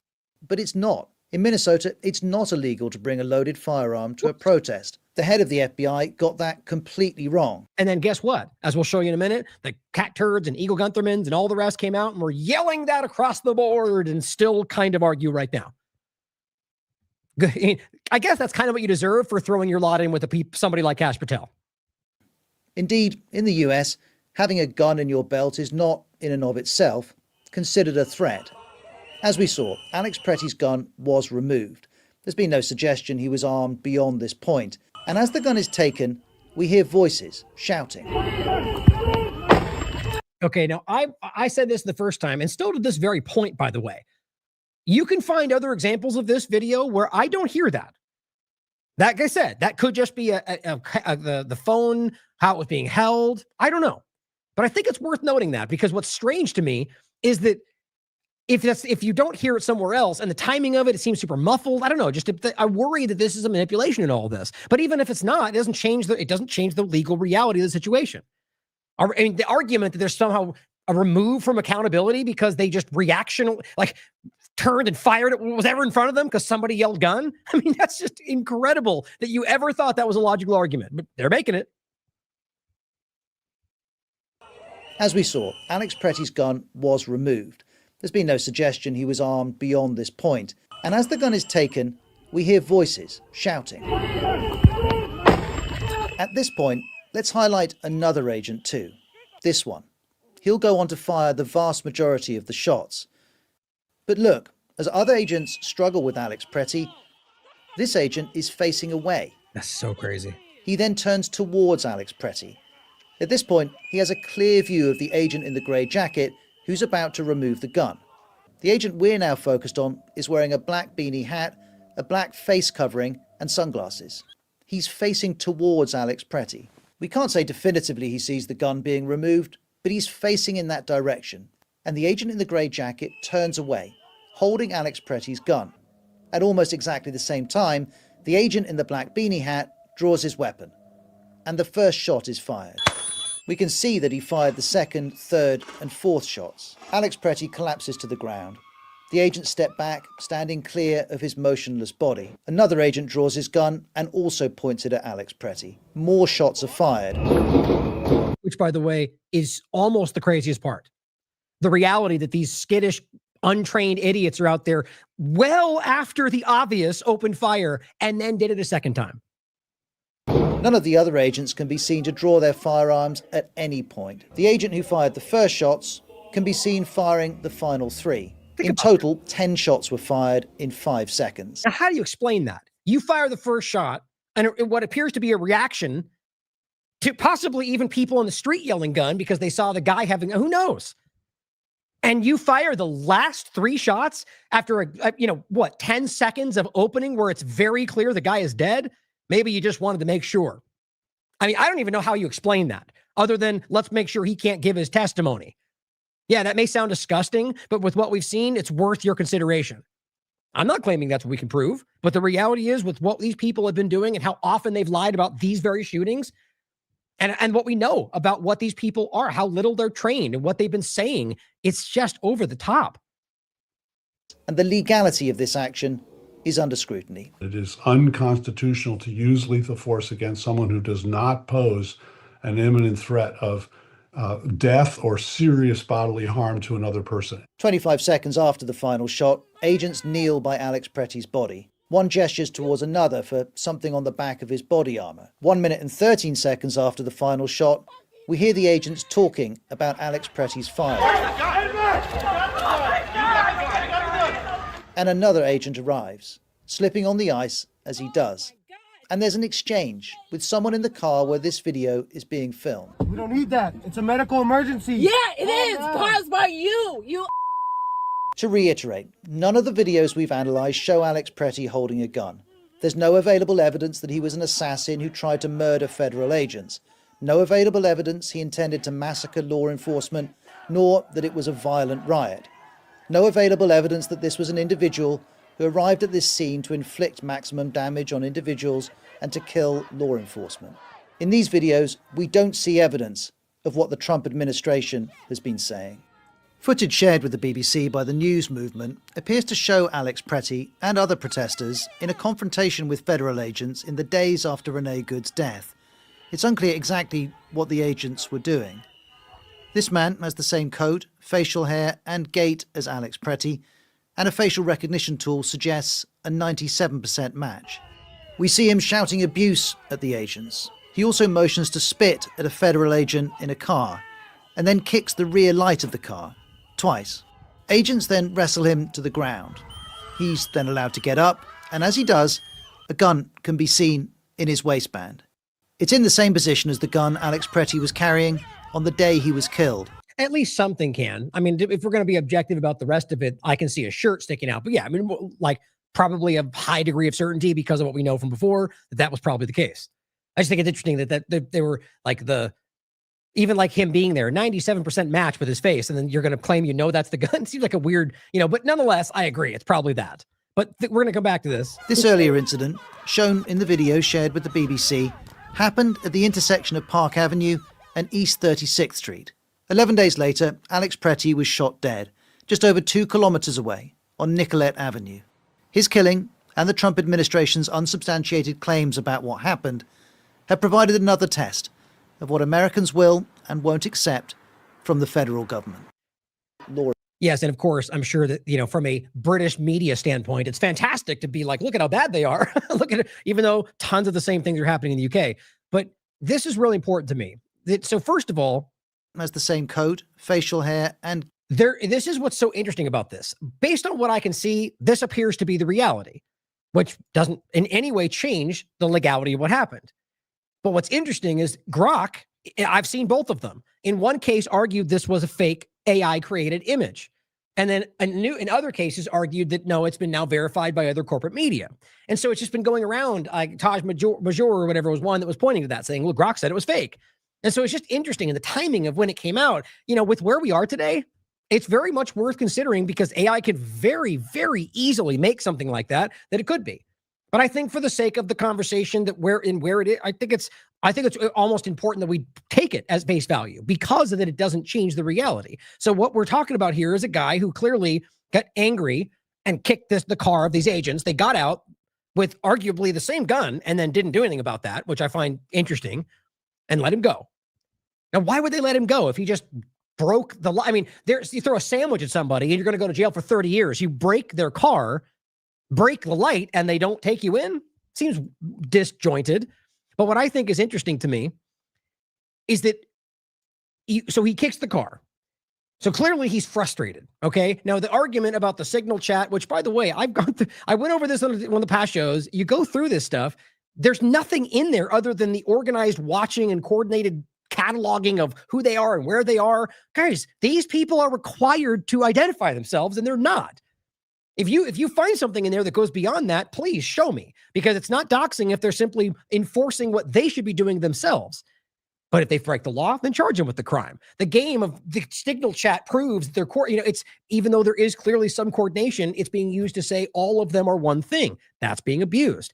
My point, though, is that this guy doing that shows you that he's frustrated, shows you that he's angry at them, which then could easily, you could extrapolate that out into his emotional actions, which then you could argue that what he did in many ways was causing this to happen. Okay, take all that at face value. It doesn't change the reality that they killed a guy in broad daylight who was not armed with 7 or 8 of them surrounding him because of either negligence or anger. And if you can't come to that point with how obvious the information is, then I argue you're not an honest person. I argue that you don't want to see this for political reasons. And I mean, this is just where we have to be on this. It's so self-evident. And here we are as this continues to go forward and it gets worse as they're now rationalizing this action. You have people out there justifying the execution. And now, I mean, on top of all of it, the execution of U.S. citizens, but on top of all of it, isn't it? So what happened with the immigration? Are we just done with that now? The game is just ICE focused on protesting, ICE focused on protesters who are trying to call out. I mean, of course, it starts with them trying to go after what they say was a suspected immigrant. But why is all of the focus on Americans? Why are they suddenly shooting Americans quicker and quicker and quicker? You can't see how this is building, even if they don't realize what they're doing. And, the same point can be made about Renee Good. The same exact kind of conversation. Same point. Now, as Matt Walsh says, the left will now tell us that Alex Pretty's very recent history of instigating violent confrontations with law enforcement isn't relevant to the shooting. But the fact that he was a nurse somehow is relevant. I mean, what's the point of even saying, so what you're doing right there is saying all of these guys over here, so some Democrats apparently, as if it's literally everybody in the conversation who's not on his side, says that it's not relevant. Well, that's not true, by the way. Tons of people on the left are pointing out why that's relevant, like I just did. Because tons of people on the right are also not blindly adherent to one side or the other, but they have ideological leanings. So first, that's a stupid, broad stroke, dumb argument. This is what you get from the people that need you to buy into the partisanship. But the reality on top of that is that it doesn't change the legality, as I keep saying. So, yeah, so the only way to take what Matt's saying is that because he was out there trying to confront them, but apparently within the law and all these other examples, other than the one kicking the car, that therefore that they were justified in some way a little bit more, at the very least, to shoot him when he wasn't armed. Otherwise, what point are you making, Matt? You see, and this is not even veiled, guys. It's right on the surface of the conversation, and that's what Ryan Grimm says. The only fact that matters is that he was a human being who was in no way a threat to these agents, and he was murdered in the street. Now, look, you could also argue that in some other conversation out there, that Ryan Grimm might have his own blind spot to some that Ryan Cristian might have his own blind spot to some. Yes, and that probably will eventually be the case. If you're not willing to acknowledge that and recognize that what we're looking at is, the bigger picture, then I think you're trapped in this. And I just need, the point would be that it doesn't mean that now he's always right about everything. We got to stop the all or nothing partisan game. Now, as I said about this in a similar overlap, right? This is all of that considered. Now, even taking into consideration the kicking of the car, all of it. Imagine that was a Republican protesting lockdowns and forced vaccination. Are you now going to stand back and tell me that you would not? I mean, we saw that during the conversation. And I'm also saying it probably was not the smart thing to do, to act violent, whatever. But we know as well as anybody else out there being honest that during the COVID-19 illusion, we had Republicans who were acting borderline violent as well. And in many cases, I was arguing that what they were protesting was justifiable of response, but that they probably went too far. And this is the same kind of conversation. So you have a government who is completely violating your rights in a shockingly authoritarian way. And the left was saying, just comply, right? Just, what was the way they framed it now? I'm trying to remember the exact overlap, but same point, right? Just comply, just let it happen because it's in the best interest of everybody. Honest people can see that the same thing is happening. And that the dishonest ones out there would have a different opinion if it was one versus the other. Now, my point in this is not to further divide, is to show people with principles that there are people that they might listen to on their side who do not have them. That's what I was trying to get at. I talked about this with Steve and about whether this might have been more divisive than what I wanted it to be, and maybe so. But I think it's important to recognize that there are plenty of them on left and right who will lie for their team. Now, Brad Miller makes an interesting point about this. First, I'll read this. And I think this is important to consider because as much as I do think that this is framing this as if it's all or nothing, it is a valid part of this. Now, if you're on the left and you can't acknowledge that there is an obvious coordinated part of what is happening, then I think you're choosing not to see that because you want to frame it as only the right is the problem, right? And on the right, the same thing in reverse. And we need to stand back and recognize that. And what the game comes down to, let's even take the one that seems to be the most obviously pointed out. Even though this doesn't exist, in my opinion, in every part of the conversation, you can have the argument that the left side of the illusion of the government allows immigrants, even though that happens on the other side too. But you have this allowance, right? The overwhelming, so the right can then respond to that. Now, within that, there is an obvious left-right dynamic where the left's doing one thing, the right's doing the other. But at the end of the day, it comes down to using that problem to provide the solution to get what they want. And that all of the government ultimately wants the outcome. Now, it's not always as all or nothing or simple as that, but that's the general point to think about. So when we're talking about organized, even if you think it's exactly what the team sport right is out there saying about these protests, even if that's exactly what's happening, you need to stand back. I argue you should stand back and consider That is one part of the counterbalance game to drive you into a place where the government controls your life. And then look at what Trump's administration is actually doing. And it might be a little more obvious to recognize that this is about getting you to fall in line with more surveillance and more biometric control and everything that we've been fighting. So Eric says, as a former Special Forces warrant officer with multiple rotations running counterinsurgency ops, also somebody who, by the way, then has connections to the very problematic entities that we're acknowledging. So very well could be that he's part of that. Always worth pointing out, both hunting insurgents and trying to separate them from sympathetic populations he's been involved with. He says, I've seen organized resistance up close. From Abnar, so right there, I will say too, there's a worth considering a difference between organization to fight what's obviously illegal and wrong in a overwhelmingly problematic government and government coordination to drive you into a part of that ploy. I hope that's clear because it's very different what we're talking about right there. Like, for example, let's say the last American Vagabond decided to use some of its finances to fund people protesting what I think are illegal actions. Well, that's coordinated. Maybe we pay for signs. Maybe we get them out there. Okay. Well, is it illegal? Well, no, because I believe we're doing it for a good cause and we're fighting something we think is wrong. And okay, but what if something else gets involved and I don't realize? You see how abstract it can get. Doesn't mean we should ignore any of that. But the point is that you can coordinate responses to things that are obviously wrong, funding and otherwise, and be doing so completely within your rights in a way that is, justified. On the other side of it, you can have the government itself with its different assets on all sides of it, the Elon Musks and the George Soroses, and having them coordinate things. And then, of course, when Elon Musk does it, well, it's about freedom. And George Soros, the same thing from their side. But at the end of the day, they're driving you into a binary manipulation where we always end up in the same place. I'd like to believe that's very simple, but some people won't consider it. But it says, from Anbar to Helmand, the pattern is familiar. Spotters, cutouts, dead drops, or modern equivalents. See, that's, even that, it's like, okay, well, what does that mean? It's abstract and it's subjective at the end of the day. Disciplined comms, roles, specialization, and a willingness to absorb casualties while bleeding the stronger force slowly. Now, I mean, honestly, even right there with the framing, these are very militarized, like lethal descriptions that don't really resonate with what's actually happening in the streets, other than some kind of are we saying there are people dropping dead and being shot? No, we're not in a war zone, okay? Only people being shot are the ones being shot by ICE.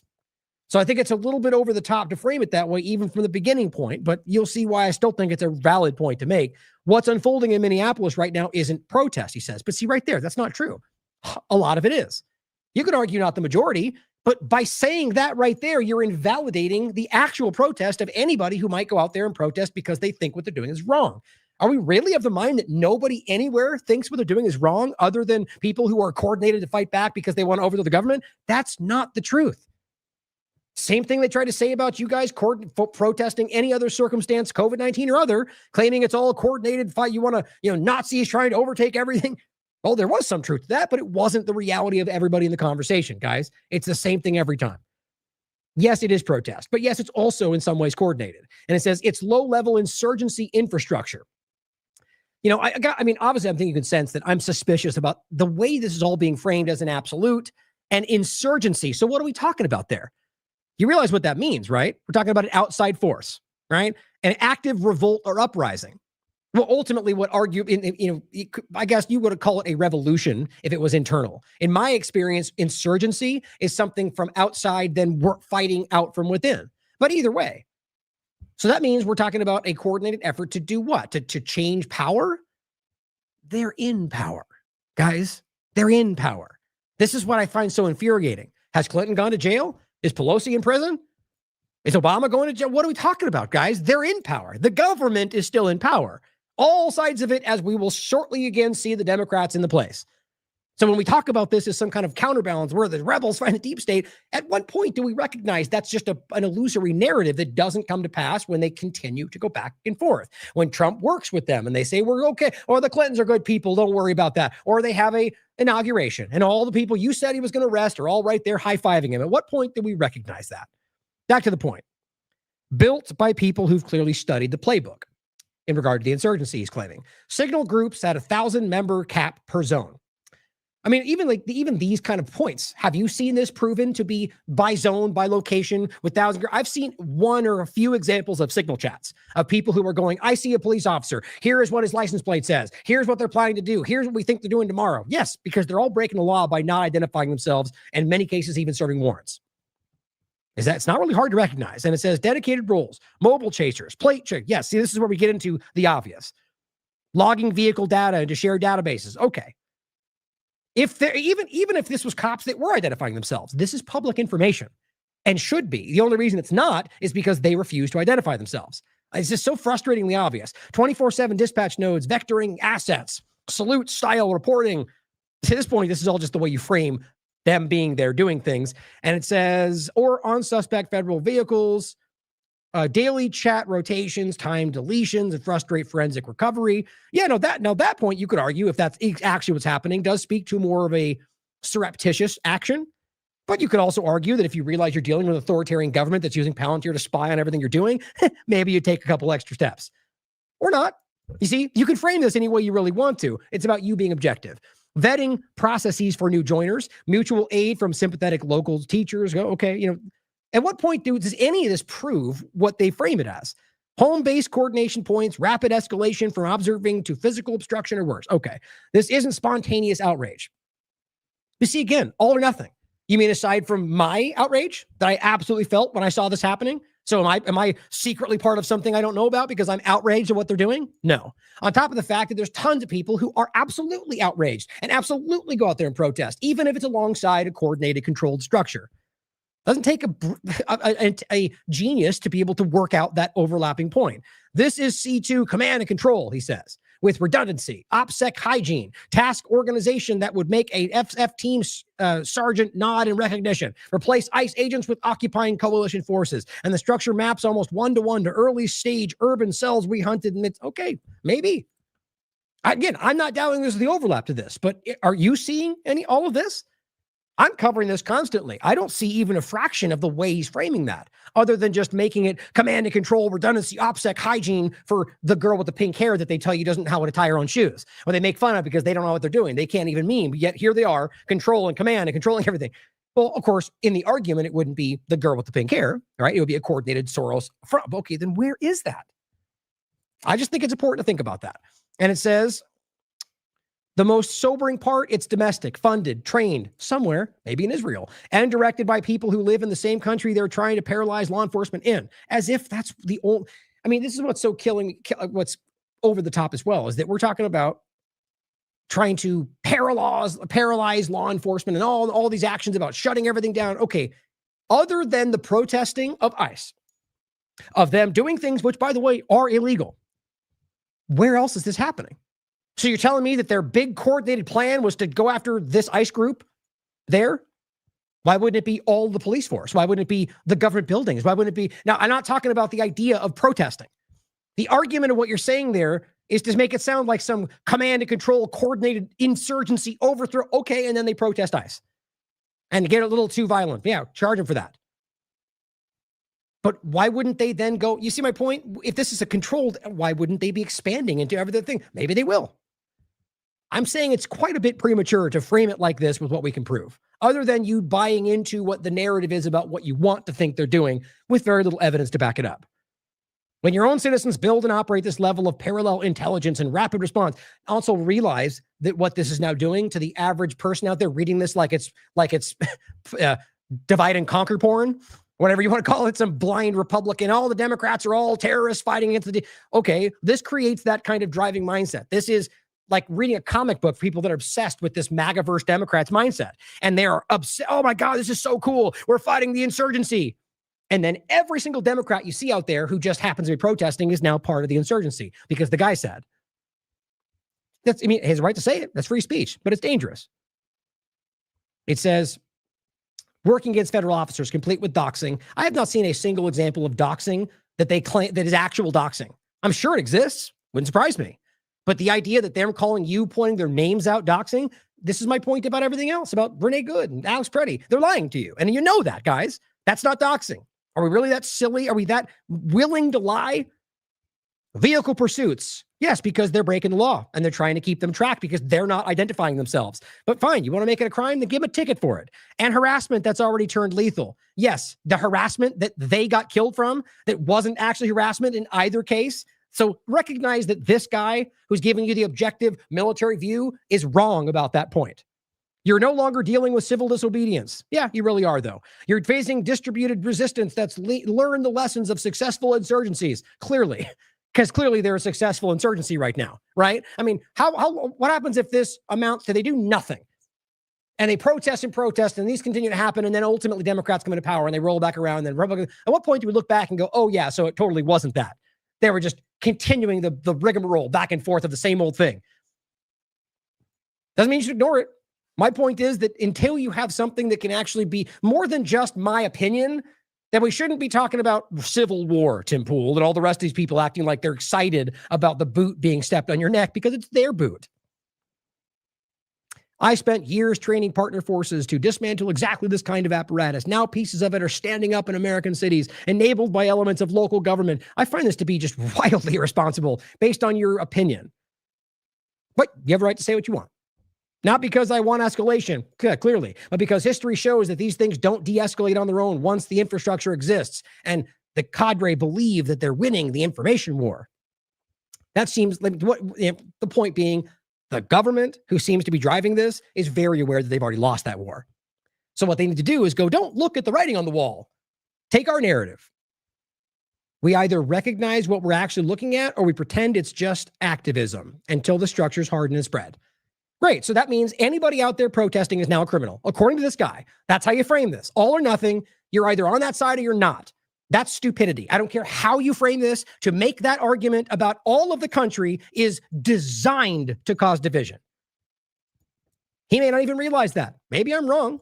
But can you not see how this will drive some of the most irrational people out there to frame anybody on the other side as exactly what the government wants you to? So you keep aiming at each other? Well, here's what Brad says. Now, I think this is super important because he takes the statement and simply shows you that even if everything he says is actually what's happening, that it's so much bigger than just the left versus the right, which I'm of the mind most people are seeing. As he says, this is good analysis below, except for a huge missing piece.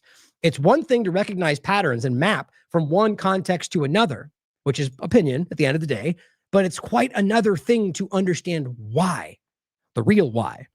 The agitation resistance we're currently seeing is sponsored and fueled by the same power structure that is ushering in greater technocratic control.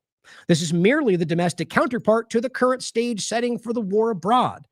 Ultimately, DHS, ICE, and the active resistance elements are both being manipulated by the technocrats and their sponsors, wishing to implement more security measures the people would normally never accept. See how easy this is to think about and realize that within that statement, that has room for both coordinated manipulative driving forces at the top of these protest groups and the fact that there are honest people out there protesting within their rights.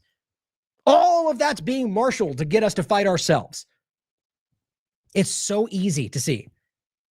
It's a Gladio-style strategy of tension right here at home, he says. The left, or actions by agent provocateurs attributed to the left, supply the chaos.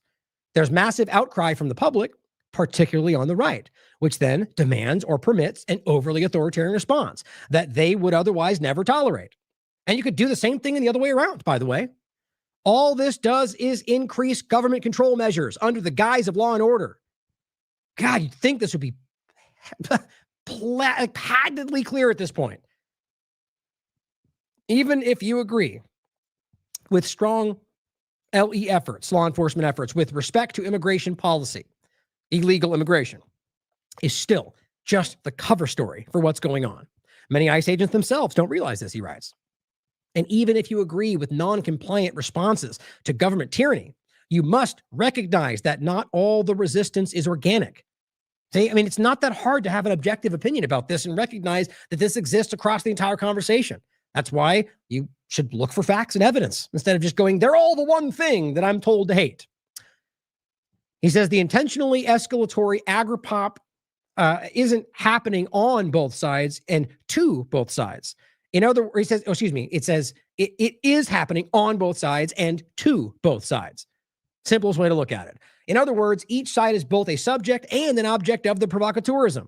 Interestingly, he says this is also right in line with the grand narrative engineering behind both sides of the global war on terror. Right? It's exactly what they've done in all these countries too. But the original post below doesn't seem to have made that link. Dialectical traps are used over and over and over because so much of the public never learns to identify and resist this type of psychological engineering. I'll also add that people like this, whether knowing so or not, are basically that you get trained to hate and they dehumanize the side they want you to aim at, and it becomes low-hanging fruit, and not many people can't resist. So maybe he means this and just doesn't realize, in my opinion, that he's being aimed at people or using the broad stroke argument in order to make it everybody versus everybody instead of the real problem that's pitting us against ourselves. Brad clearly sees it.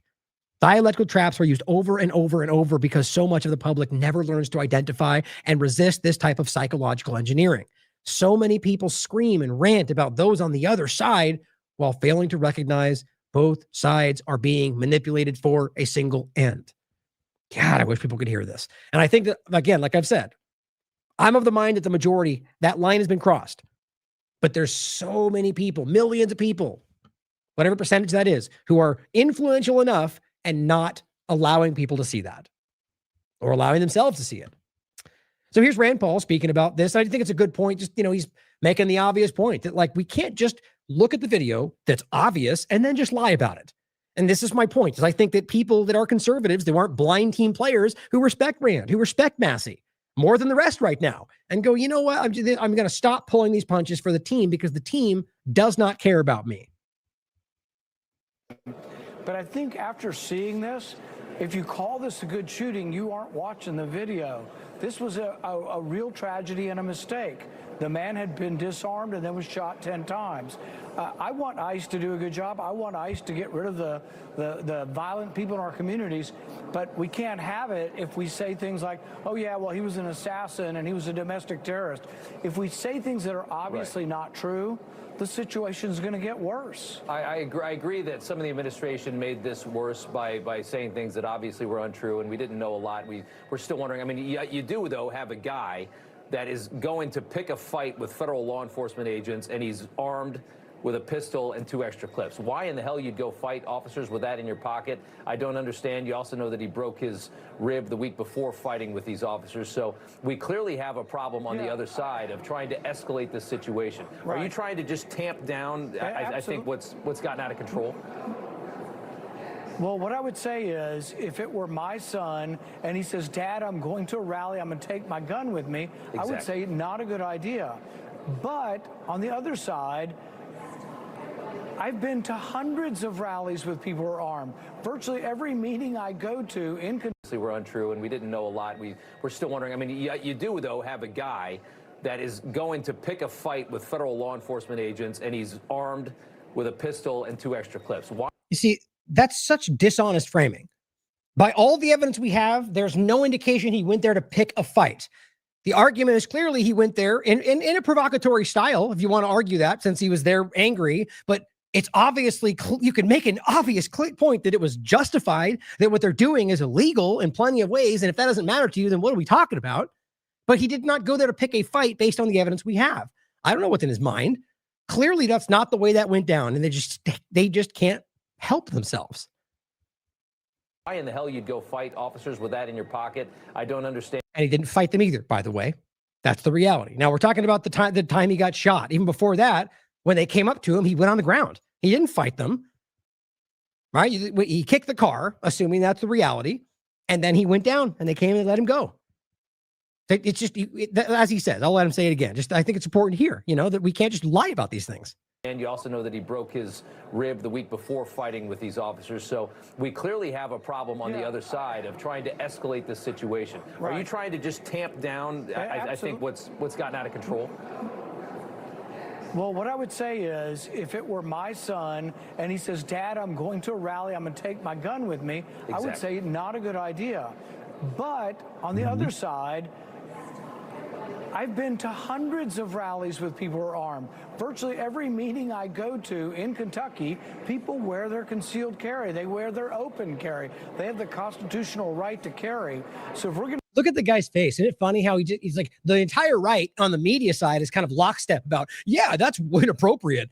The Second Amendment right? Oh, that's no, you shouldn't have an extra clip. It's just embarrassing themselves, really showing you that they don't even care. They love to throw at you what they think you want to hear and often demonstrate their complete lack of insight and, tone deaf reality of the elitists in their ivory towers, not being aware that they don't actually understand what you think. Kash Patel and the rest, but they go along with the narrative. I just think it's interesting that Rand Paul has shown himself to be consistent, at least in some. Massey's been the one really standing out to me, but the idea that, yes, of course you got the Second Amendment. And I think the way his face looks is just funny to me. become the party that says, oh, you don't have a right to carry and you might just be shot. There is no reason to shoot somebody. In fact, the gun statistics show that those who carry are like 1,000 times less likely to commit a crime and less likely to draw their weapon. And in this case, it's important to know he didn't draw his weapon. They said he brandished his weapon. That is not true. If you keep saying things that are not true, you're going to encourage more of this crap. Good. Get him. Right? I mean, you see the guy's face? Completely expecting, oh, here we go, the gun, like expecting the same old thing. That's what partisan media does. Left and right, alternative, mainstream. Now, obviously, this point should be made everywhere, but it's worth noting. This is Sarah making a thread of MAGA protesting with guns and not getting murdered for it, as she writes. As they shouldn't, guys. I mean, and it's actually incredible to me that anybody went along with this. Or Kash Patel here saying, you can't bring a firearm with magazines to a protest, and then getting fact checked. I mean, Patel's simply making things up, it says. How embarrassing for him. But this is my point. I don't even think he realized. He just thought that was the right thing to say. These guys have no principles. They have nothing that is sacred to them, from what I can see anyway. But just recognize, if you go through this and look at all the different examples, they're legally carrying, guys. They're legally carrying. So too was Alex Preddy. And then we'll get into that too right now. I think I have right here. Yeah, this insane pushback from these people claiming to be patriots. Right? So recognize, yes, this is the case, which I think anybody honest already knows. Here's Cat Turd posting this after this happened. And all it is this person posting underneath this comment about a screenshot. I mean, think of this is the new media, guys. A screenshot, which, as I understand it, is from an old thing that's not even relevant to this point because the law is in place, but maybe it was this way before, is what I think one of the posts were saying. But he goes, oh, really? It simply says, Minnesota law prohibits carrying firearms in public. I mean, you already heard from the different platforms. That's not true. And even Twitter says, nope, you're wrong. I simply said these people are dishonest, deliberately manipulative, and just insufferable. He's also wrong about the gun rights in Minnesota, by the way, but something tells me he doesn't care, nor does Ego Guntherman, who said he was carrying illegally carrying. No, he wasn't, guys. He was not. The ID, none of it. None of those arguments come into play. Everything he was doing was completely legal outside of you could argue the case of him kicking that car, for example. But also they're doing something illegal. So there's a conversation to be had. But my point is that these guys are huge, million-person followers who are influencing the conversation. 4 million followers seems to be going up day by day, even though they keep repeatedly getting proven wrong. How else do you understand that, guys? You don't get more attention because you're being laughed at and proven you're wrong. I mean, maybe you do. But here's Grok, by the way, making the same claim. Nope, that's incorrect. But you know that. Now, on top of that, in the investigation side of things, the administration in the beginning of this is from a few days ago, filed a legal motion to oppose a judge's order. That just basically the U.S. government wanted to cover this up, right? And the administration filed that legal motion opposing a judge's order to prevent them from destroying evidence. I mean, think about how insane that is. That on the surface, which I don't think they want people to be pointing to, but that you file a motion to, like, basically they file this to stop you from destroying evidence because clearly that's what was going to happen. It happened with the last time. Not Renee Good, but actually it did with Renee Good. But the time before this, with that woman they hit with the car and shot, and they said 7 shots, 5 holes. The guy who rammed her left with the car. And as far as I can tell, they just never came back with that. So in this case, they had to file to basically oppose them from basically saying we want to destroy evidence. I mean, it's like a cartoon, guys. And so here's actually just an article. You can read more about it. Judge blocks feds from destroying evidence in Minnesota shooting. Aaron Melnick points this out from what Josh Gernstein cited. Judge Patrick Schultz cancels contempt hearing Friday, where ICE Chief Todd Lyons was to be forced to testify, but excoriates ICE for defying almost 100 court orders in the last month. This is a huge topic, but it gets very little attention. ICE is not a law unto itself, they write. Here's the actual post. It says it right there. This is from the court. ICE is not a law unto itself. It's saying the courts warn that the future of noncompliance with court orders may result in future show cause orders requiring the personal appearances of Lyons or other government officials. ICE says ICE is not a law unto itself. ICE has every right to challenge the orders of this court, but like any litigant, ICE must follow the orders unless they are overturned or vacated. So in case you missed the point, they're just going, screw it, we don't care. Not Noam, not Bondi, not Trump, not any of them are even blinking. So this is them pointing out that my point of highlighting it right now is that here we are making these arguments about what they're required to do. They don't care. They're going to completely ignore it, look, because they know what they're doing is wrong. I don't know how else you can make this clear. These are not only liberal judges. This is the Supreme Court. This is other courts. These are left and right, guys. And they are calling them out. I just think it's such a shocking level of lawlessness right now. So here is what the Tennessee Holler post in regard to the Minnesota AG discussing this about the investigation. You might have also seen that they were refusing to allow them to investigate, just like they did with the Renee Good case, which seems to be slowly changing now. I mean, I guess you could argue that the FBI is now taking control, which makes me feel even worse. But that this is insane that we still don't know the names of these people, right? This is a crime in and of itself. Because one, they were already required to identify themselves. Now in a shooting situation, that's always the case. And now they're hiding them. And here is the local AG making this clear. Actually have the names of the individuals who shot Alex Pretty? If not, how can you investigate someone for potential criminal activity if you don't know who they are? This is an excellent question. And I mean, it really speaks to the fact that it's rather absurd that the names are not public already. I can't imagine I mean, look, I've been a lawyer for 36 years. I've never seen anything like this before. We have heard some reports that the names might exist in a report form. I haven't heard them yet. And I'm confident that we will get those names. But the fact that I don't know them yet is an absurdity and is example. Argue that the most logical reason, especially if they're of the mind that it's inevitable that it will come out, is a everywhere cover-up. Who these people are, what they posted on their social media accounts, right? Past examples of things they've done, all being as covered up as possible. That's what I think. And does that make sense? I mean, at this point, I also agree that it's probably inevitable this will come out at some point. There's just no way to legally stretch this out. They're breaking the law by doing this. But in the meantime, I'm sure they're tying up everything they can. Of how little cooperation that we're getting. I mean, if you believe that you you used deadly force in a lawful manner, why would you be afraid to disclose that name? Their argument, as always, is because the liberals are crazy. Okay. That's not an argument. It's just not. Yes, so too are the Republicans. Okay, or the Democrats, whatever, the conservatives. Rather, I mean more specifically the Republicans, Democrats, team sport players. But that's not an argument, guys. That's always been the case. That doesn't change anything. The argument that you're going to break the law because they might is insane. And it's about the dumbest argument in the room. But it's the same thing to do in foreign policy right now. That, at best, makes you the same as them. Claiming that you did the right thing, step up, admit it, and let us all deal with it. It feels like a cover-up, Kevin. And I would never want to say that about our federal government, but over these past days, I'm not going to ignore the evidence in front of my face. Yeah, so now, see, this is what I'm saying before, is now you're getting to a point where you've got high-level state elements who are calling the federal government corrupt. Now, I'm glad to see that to a degree because I think this is starting to wake people up to the bigger picture. But I worry that before we all start to see what's really happening, that this is being used to break us down.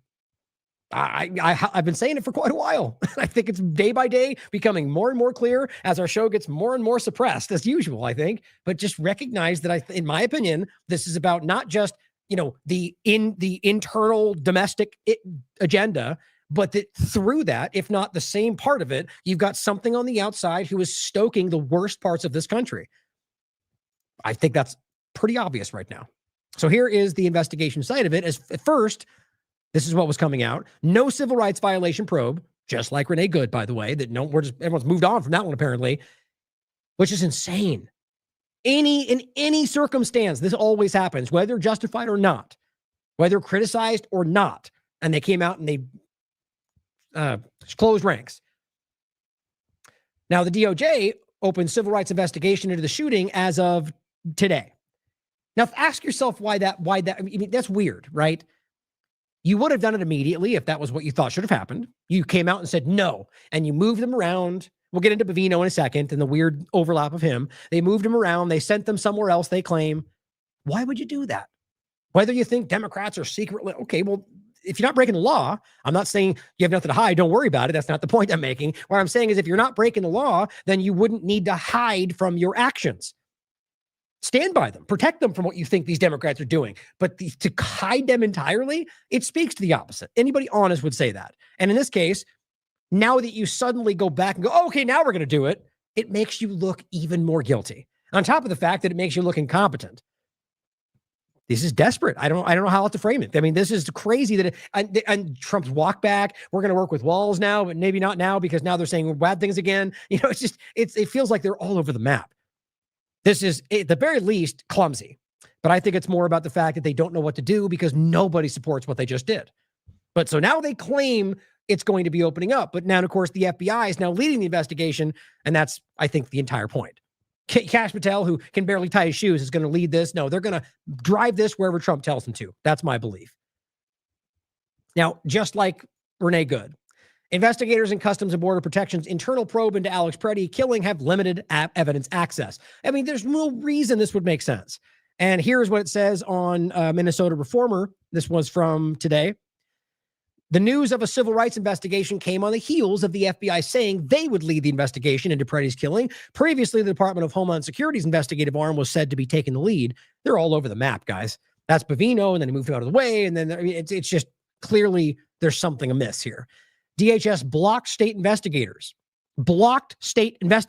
That's, by the way, unconstitutional, with the Minnesota Bureau of Criminal Apprehension, which typically investigates shootings by law enforcement officers from the scene of Preddy's killing. Immediately, the BCA was also shut out of the joint investigation into Good's killing, hindering local prosecutors from being able to weigh possible criminal charges. Immediately in a row, killing of American citizens that they then rapidly cover up, and we're not, I mean, maybe that's the point. This is maybe why people are waking up like they've never done before in this moment. How do you miss that? You can't just be like, Democrats are bad and act like that makes sense. Democrats are bad. So are Republicans. That still doesn't make sense. Blanche would not commit to releasing the names of the officers involved in the shooting or the body camera footage. I mean, come on, guys. Can you imagine if this was reversed and this was Obama or Biden and everything was the same? Everything to a T? Other than the Democrat-Republican part switched? Think about this. Can you tell me you would support this? Block them from releasing information because Republicans are going to lie about us? Come on. It takes a special kind of stupidity to not see how blindly dishonest this is. Now, CNN viewers fume in this insane, as witness to Alex Preddy's shooting, makes shock claim. The point was simply on this one, this has all kind of gone around already, but one was already that instead of actually going to help, the report is, which we should question, because you never know what drives people's reports or what they say they saw, especially when they're there and they have hatred for this group. It doesn't matter that they claim that they went there to count the bullet holes. Even worse, one of the witnesses claim, as somebody asked them, have they even contacted you? Because she was there. She saw it all. Let them know that. And she says, no, they haven't contacted her. I do have a legal team now who are fielding much of that, and I no longer accessible in many ways, she says, but I don't think they have my name yet. But my point about this is that you're talking about this investigation, how many days this has been, and you have somebody who is right in front of it, and you haven't even spoken to them. I mean, let's just pretend like they only just now decided the investigation, which is clearly reactive.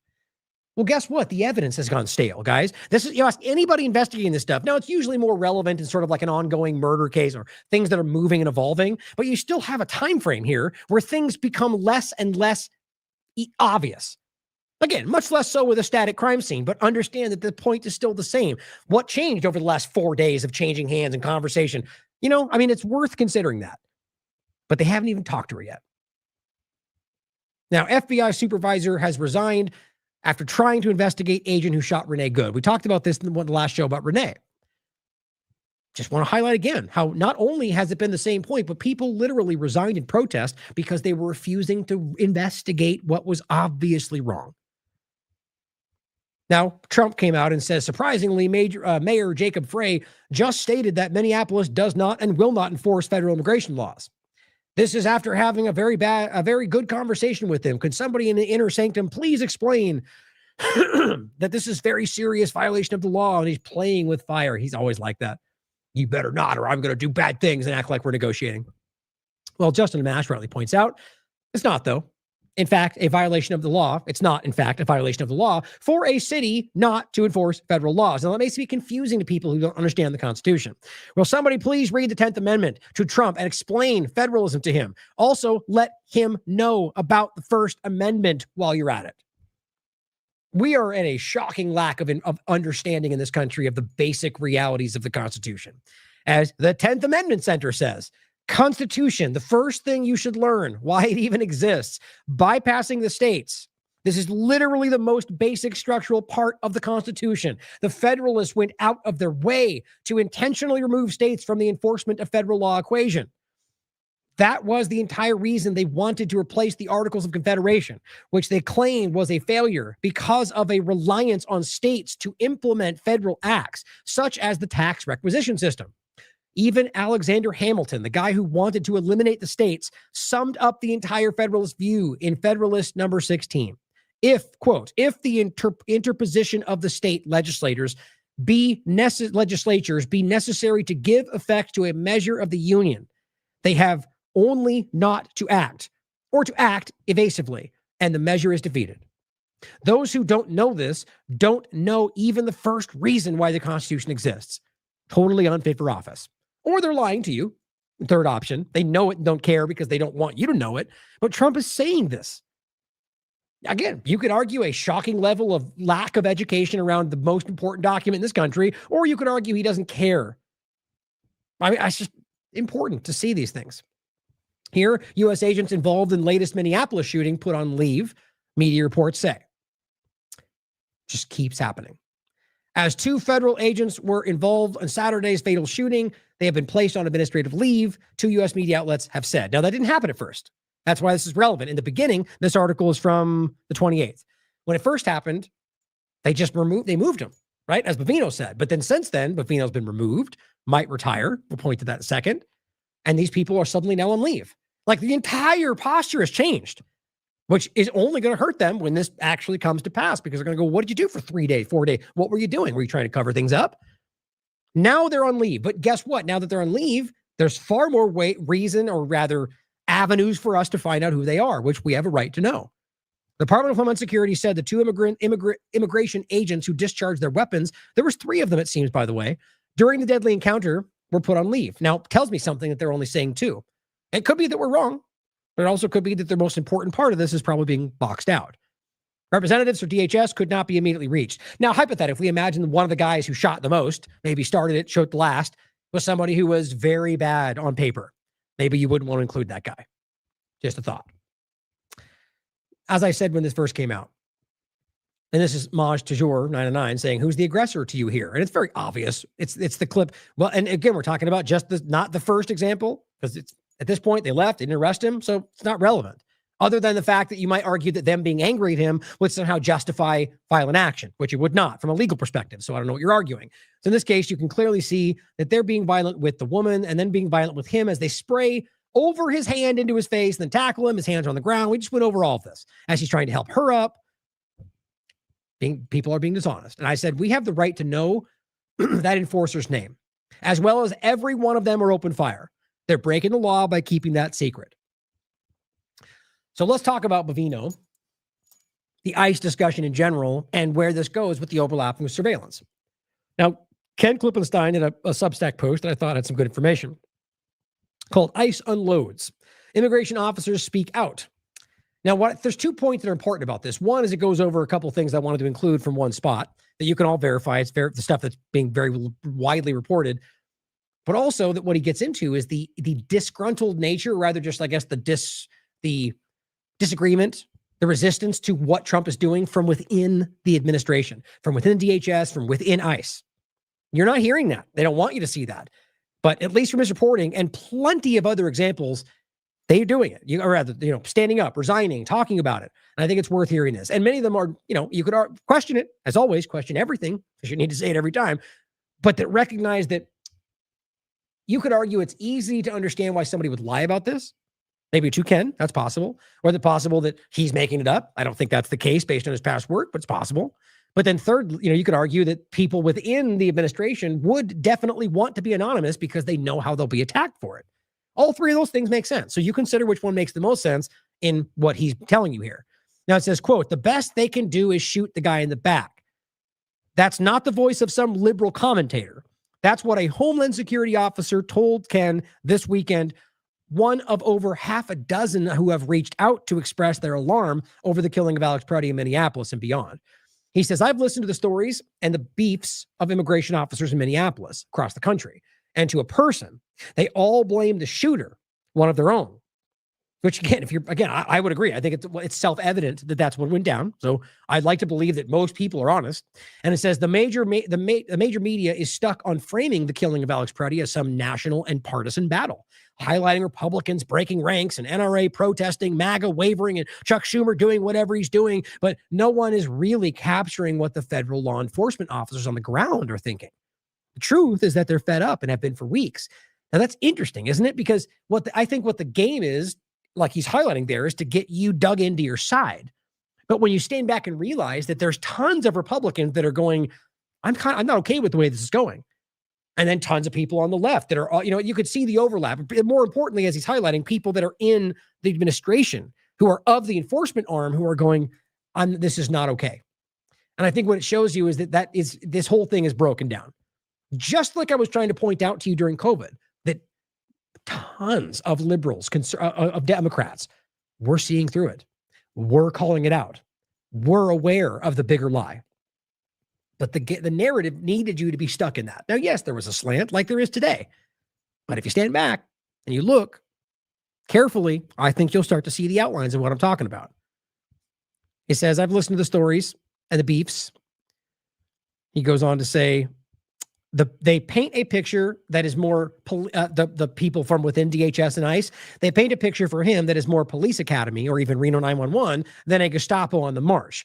But I also find it dangerous to frame it like there's some kind of inept group, because clearly they have enough power to be dangerous regardless of whether they're police academy, which I think it's a mixed bag. I think it's both. Lack of training, but also some very dangerous people. It says, yes, they agree that Washington is a huge problem and are uncomfortable with the mission creep that is taking them away from actual immigration enforcement. But internally, theirs is also a story of a gung-ho 19-year-olds, drunken stakeouts, and senior officers disappearing into meetings and all of a sudden needing time off. Thank you, Victus, for the donation. Think about this. So the idea, the bigger point, right? What do you say? That, yeah, they agree that Washington is a huge problem right now and that the mission creep away from what they claim they're doing is a problem from within their side. But it says they're also one of the basically recognizing the lack of training, basically asking for anybody they can to enforce all of this, which ends up with these young, drunken, people that don't care about anything that you believe they're supposed to be fighting for. They are also frustrated, it says, with the narrative unfolding and the information war being waged from Washington, including the flamboyant defense of the shooting and other controversial moves on the ground. It says, as much as I support this administration, there needs to be more common sense in situations like this. Not knee-jerk damage control narrative that does not line up with the evidence on the video. See, everybody can see this. This individual was shot 8 to 9 times while unarmed. You'd think that would matter, right? It says, we can't always support what happens just because it's one of us, he adds. See, guys, I believe that most people are like this. I believe it behooves us to at least start to look for that. to stop seeing the devil in everything that's on the other side of the conversation. It says an ICE agent was even more critical, yes. Quote, yet another, quote, justified fatal shooting, 10 versus 1, and somehow you couldn't find a way to subdue the guy or use a less than lethal force, the agent said. They all carry belts and vests with 9,000 pieces of equipment on them, and the best they can do is shoot a guy in the back. If you're honest with yourself, this should be criticism we're hearing. Overall, as someone who has been covering this for months, he writes, I'm struck by how angry Homeland security officers are with their own agencies and their blunt dismissal of the Washington leadership. All of the immigration officers I interviewed, he says, for this story spoke on the condition of anonymity, which you should question them, like I am doing myself. Sagging morale and declining standards are a constant theme I picked up. Problems that these sources say have been festering long before the death of Pretty and Good, which I think is important to think about, because I agree with that. So it's also not important to make sure, it's also important that we don't make it just about the current back and forth. This has been building for quite a long time. It says more than one ICE agent in particular complained about how Washington's focus on labeling protesters as impeding federal functions and thus breaking the law, and the vilification of Antifa and others labeled paid agitators, leftists, radicals, extremists, and terrorists is confusing the ranks, while also distracting everyone from the immigration enforcement mission, which, by the way, is supposed to be what they're actually doing. But by focusing on the protesters, you're removing, that's what I was saying earlier. And that is largely happening. The whole story is shifted to them right now. It says, quote, and by the way, shifting into what is exactly what they need from either left or right to justify what they're doing. Insurgency, outside forces, Iran, Israel, whatever it is, it's inside, but even though there is some level of truth to this. But using that to rationalize why they need to shut down our rights. My point is, regardless of the problem, the solution should never be a contradiction of our rights. Ever. In fact, understanding it means that they can't do that. They can just choose not to respect them. They don't ever go away. God-given. Which someone out there always hates when I say that, by the way, even though that's the words they use, but inherent, if it makes you feel better. It says, I can go on and on, quote, but overall, it's been a ridiculous experience, said one ICE agent. He says that mainly agents on the ground are just going along with the expanded mission because they're more interested in their away from home per diem pay and collecting overtime whenever there's a mission, which makes sense. You lean into people who have a profit motive, which is why we found out that they're getting paid whether or not they ultimately have to let somebody go. So they arrest even the U.S. citizens and let them go, and then they get money for that. That's what's happening. The brand new agents are idiots. Direct quote. An experienced ICE agent, that's somebody from ICE, according to Ken, said that. The brand new agents are idiots. An experienced ICE agent assigned to Homeland Security investigations told him this same sentiment was echoed by virtually everyone he talked to, calling them skittish young recruits who panicked when he heard the word gun, for example, and which kind of lines up with what we're seeing, doesn't it? Even one of the new ICE recruits agreed with the experienced agent's low assessment of the Trump freshman class. Quote, a lot of the guys, he said, referring to the new ICE recruits he worked alongside, quote, are honestly pretty sketchy. Sure makes you feel good, right? And they're using these people to bull rush into this new way of enforcement. That sure sounds great. The new ICE officer continued, quote, I thought federal agents were supposed to be clean cut, but some of them pass around a flask as we're watching a suspect. See, this is insane where we are right now, guys. Observing as well that the new guys have some weird tattoos. It's almost starts to sound like we have something else. And I don't even mean ICE agents or immigration. It sounds like we have something else, just like we saw with every other party that's working their way into this conversation. Guess what? They're training with the IDF. I wonder if that has some kind of overlap. Realize that this is enforcement they're doing to people in Palestine, in Syria, in Lebanon. Now, you can choose to ignore that. It's just a point. But recognize these weird tattoos they're talking about are the same weird tattoos they reference in the Azov movement, the same weird tattoos they reference on Pete Hegseth. Not a joke, by the way. And I'm talking about the idea that having a tattoo does not make you a problem, whatever you think it is. But it does mean something that you chose to put it on your body. And if you're talking about a bunch of irresponsible, young, irrational people getting drunk and, basically having ideologically driven violence conducted against Americans, we might want to ask where that's coming from. And when you recognize the overlap to what they're doing with how they're being trained, it's not hard to see what this is, guys. It says those tattoos, I'm told, are symbolic of the fact that the new recruits tend to be more ideologically motivated than those of the past. This problem is compounded by the fact, raised by several officers, that ICE is relying on volunteers, which we told you before, to go to Minneapolis and other Democrat cities on these temporary deployments because nobody wants these jobs because this is what they're dealing with, guys. It's the same point they make about this administration. You end up with the Cash Patels and Bonginos and Bondies because nobody wants this right now because it's so obvious what this is going to do to you. You'll be thrown to the bus, most likely, if you're not put in prison or whatever else we could talk about. So you have people that are desperately seeking power, but also really bad at their job. Meritocracy, though, right, guys? Trump's version of DEI. It says, but those who I interviewed, he writes, agree that the tide is turning. It says that some agencies like the FBI are increasingly no-shows in the field, meaning that they're not getting support they once had. And maybe that's why Trump started to walk this back. Quote, last I heard, says one ICE officer, FBI didn't want to help us out much anymore, especially in Minneapolis, due to the bad press. He squeezed heavily, it says squeezed heavily to serve on the streets against so basically the point was that they're being forced to go against protesters. And most of those people they think they're wasting their time. That's what he's framing it as anyway. I thought we were going after immigrants. So we're out here enforcing against a bunch of teenage girls, or whatever you want to frame it as. Like this is what the Jack Posobiec of the world would frame them as. So that's valid to make the case. But it says pressure on them to conduct non-immigration missions, even though that contradicts their purpose. There are signs that the Trump administration is growing worried about the public. Now it says that's a very different tone than the one adopted by Stephen Miller, who asserted shortly after Preddy's death that the intensive care nurse, who actually was a federal government employee, by the way, was a domestic terrorist. White House Press Secretary Caroline Leavitt asked today, when this was posted, if Trump agrees with Miller, and she replied, quote, I have not heard the president characterize Mr. Petty in that way. And tonight, when this was written, news broke that Border Patrol Commander-at-Large Greg Buffino has been demoted from his role and reportedly plans to retire. Now, apparently moved back to his role in California. They argue the border is not very, there's not much to do there. So arguably a demotion. But it says Homeland Security in Washington does its stupid thing of trying to divert criticism of their own behavior by raising the specter of protesters and others attacking ICE and Border Patrol in revenge for Petty and Good killings. Renee Good. Threat briefings are now focusing on retaliatory threats. So as we showed you already, they're focusing on the fact they investigated Renee Good and her partner, even though anybody with a brain already saw that they were in the wrong. And the same thing with Preddy. And they're focusing on people that might react back to them because of what they did, which is not invalid. You damn well might get some people angry with you because you murdered somebody. But this is only going to cause more from these 19-year-old drunken idiots out there to respond to people they're being told are terrorists.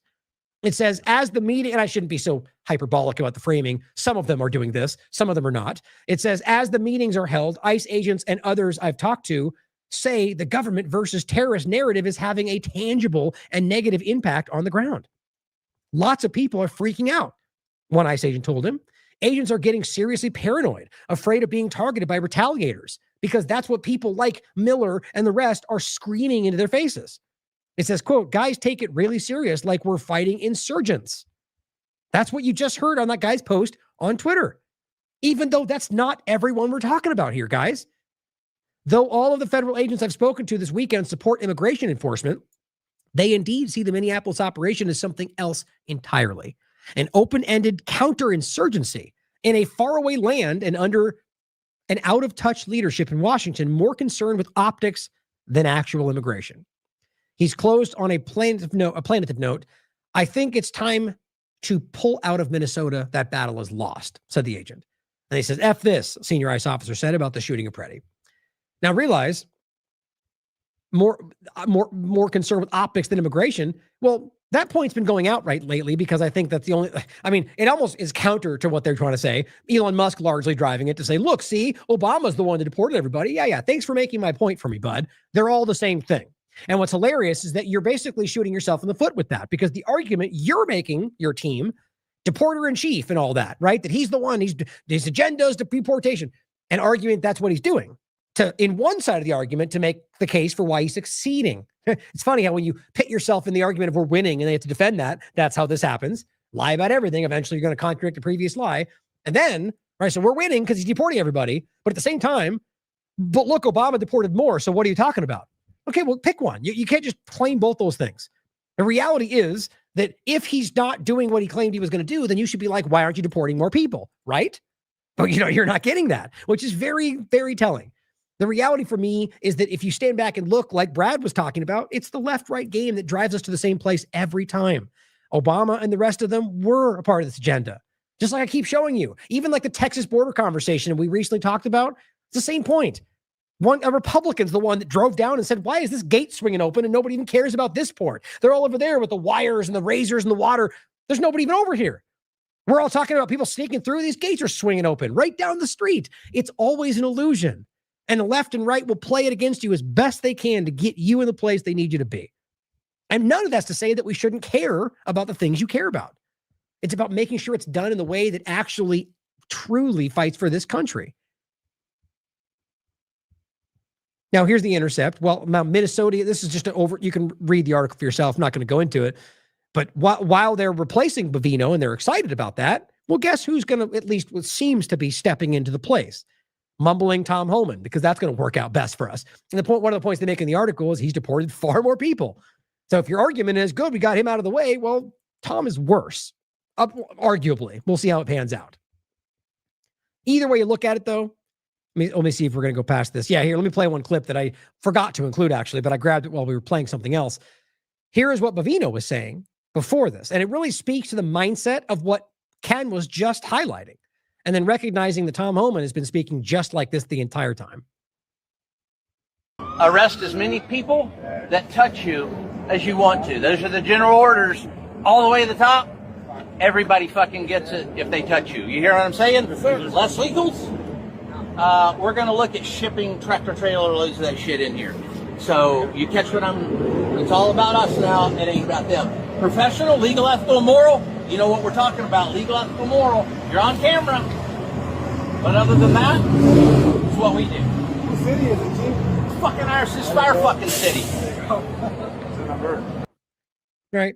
Now, at the same time, you could argue that, what he's saying there is, with it, like if they touch you, arrest them, which, yeah, there's always a point to have these conversations about why you argue that touching them in any way, but of course, let's just make that the line, because that's what the not support, it's just funny what position the right's taking with those right now. Totally the ones fighting the deep state, but they're like, you better not touch that officer or you're going to go, it's just funny to me. But look, for the sake of conversation, right? That's a stated violation. But the way that they're engaging with these people is shockingly violent, as we continue to see. And the way he's framing this as, this is our city. Well, no, it's not. It's their city. And what you're doing is enforcing. But my point is, it's about the mindset with what Ken was highlighting. And the way he's framing this as a battle, which that's what many Americans have been convinced to think as well. The truth is quite different. If you actually care about facts and evidence, other than just the narrative swirling around. But let's get into a point about ICE, other examples of ICE and things that they've done that are very relevant to where we are. And then we'll finish with some surveillance points that are also very relevant. But just, standing back for a second, beyond the individual cases of Alex Preddy and Renee Good, you question it all. That's what this is the whole point, right? But if you be hyper-focusing on those individual examples, you can tend to kind of miss the forest for the trees, right? And so let's just even say you think that they were justified. You can stand back very easily and see how many things they've done that are spitting in your eye to sound like they know you can see it and they don't care. We're going to lie about it. We're going to lie. We're going to shoot people and claim they ran into us. It's happened. I've done entire shows on this. The last example, that Renee, and even before that. Actually, let me see if I can grab that real quick. It's not popping up. It was for, oh, well. Oh, maybe that's it. I'll try to remember to put it in. I rarely do after the fact, but Jason did a good clip of my larger show where there was 4 times that on the record from court documents and others where they lied about shooting somebody, or rather lied about them and what they did to shoot a U.S. citizen, whether they were being rammed, their life was threatened, or they saw a gun. Lies, provable lies. In one case, the woman didn't even have a gun on her. They made it all up. That's the one where he goes, I have 7 shots, 5 holes, and bragged about how he shot her after they hit her. all very much came out. She survived, luckily. A family they opened fire on, where it came out in court, they were forced to admit that it didn't even happen the way they claimed it did, and they used that claim to justify opening fire on a family. These are the same people we're talking about. Maybe it's the same exact people, but the same kind of actions we've been seeing. So let's talk about some of the larger kind of, things that suggest the marching orders or the driving, elements from people like Bavino and what that's causing. Aaron Melnick highlights this article from ABC. Several detainees at a Texas immigration detention facility claim it's sworn court declarations that they heard a Cuban immigrant basically calling for, he can't breathe, and then he later died. Now, the point about this story is not necessarily, it matters that he died and how it happened, but how they've tried to cover this story up, and speaks to dishonesty. As Aaron Melnick says, the Trump administration is still at this moment arguing that he killed himself. His death has been officially ruled a homicide. Let's check out this report. Let go of me. Cuban man who died in ICE custody allegedly slammed by guards. Now, it says several detainees at a Texas immigration detention facility claim in sworn court declarations that they heard a Cuban immigrant whose death was later ruled a homicide. That's what's most important to me. Pleading for medication shortly before hearing what sounded like guards slamming him to the ground. Now, it's hard to take at face value the reports of the people who probably hate those guards, right? Doesn't mean they're lying. In fact, I think the evidence shows they're not. But it's worth pointing out that if it was just their testimony, it'd be worth questioning it. It's always worth questioning it, but it'd be more so that, more important in this point. It says he is the third detainee to die at this detention center since it opened last year as a tent facility on the grounds of Fort Bliss Army Base outside El Paso. In an autopsy report released last week, the El Paso County Deputy Medical Examiner determined that Campos died from asphyxia due to neck and torso compression. There's no way you misunderstand that, guys. This is, and the reality, this is the situation where it wasn't like they found him with something around his neck, okay? They claim he killed himself. And just like the Epstein conversation all over again, there's no, from what I can see, it's not backed up by what the evidence shows. It goes on to say, Santo Jesus Flores, another detainee, said he heard a struggle ensue that sounded like the slamming of a person's body against the floor or the wall. Oh, and another says, quote, I heard Geraldo scream that he could not breathe. I could hear them trying to revive him, but they could not keep him alive. So consider it for yourself. I think the evidence, like a lot of these shows, and by the way, you realize how many people have already died, right? I don't want to quote off the top of my head, but it's a large number. And there's been numerous examples. One example that just came out was claiming that they literally squeezed this guy's testicles until they burst.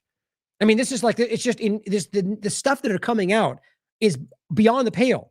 And you have to realize that these things are happening because if it is the way they're being described, which in many cases we can prove, you're watching people who are being driven by ideological hatred.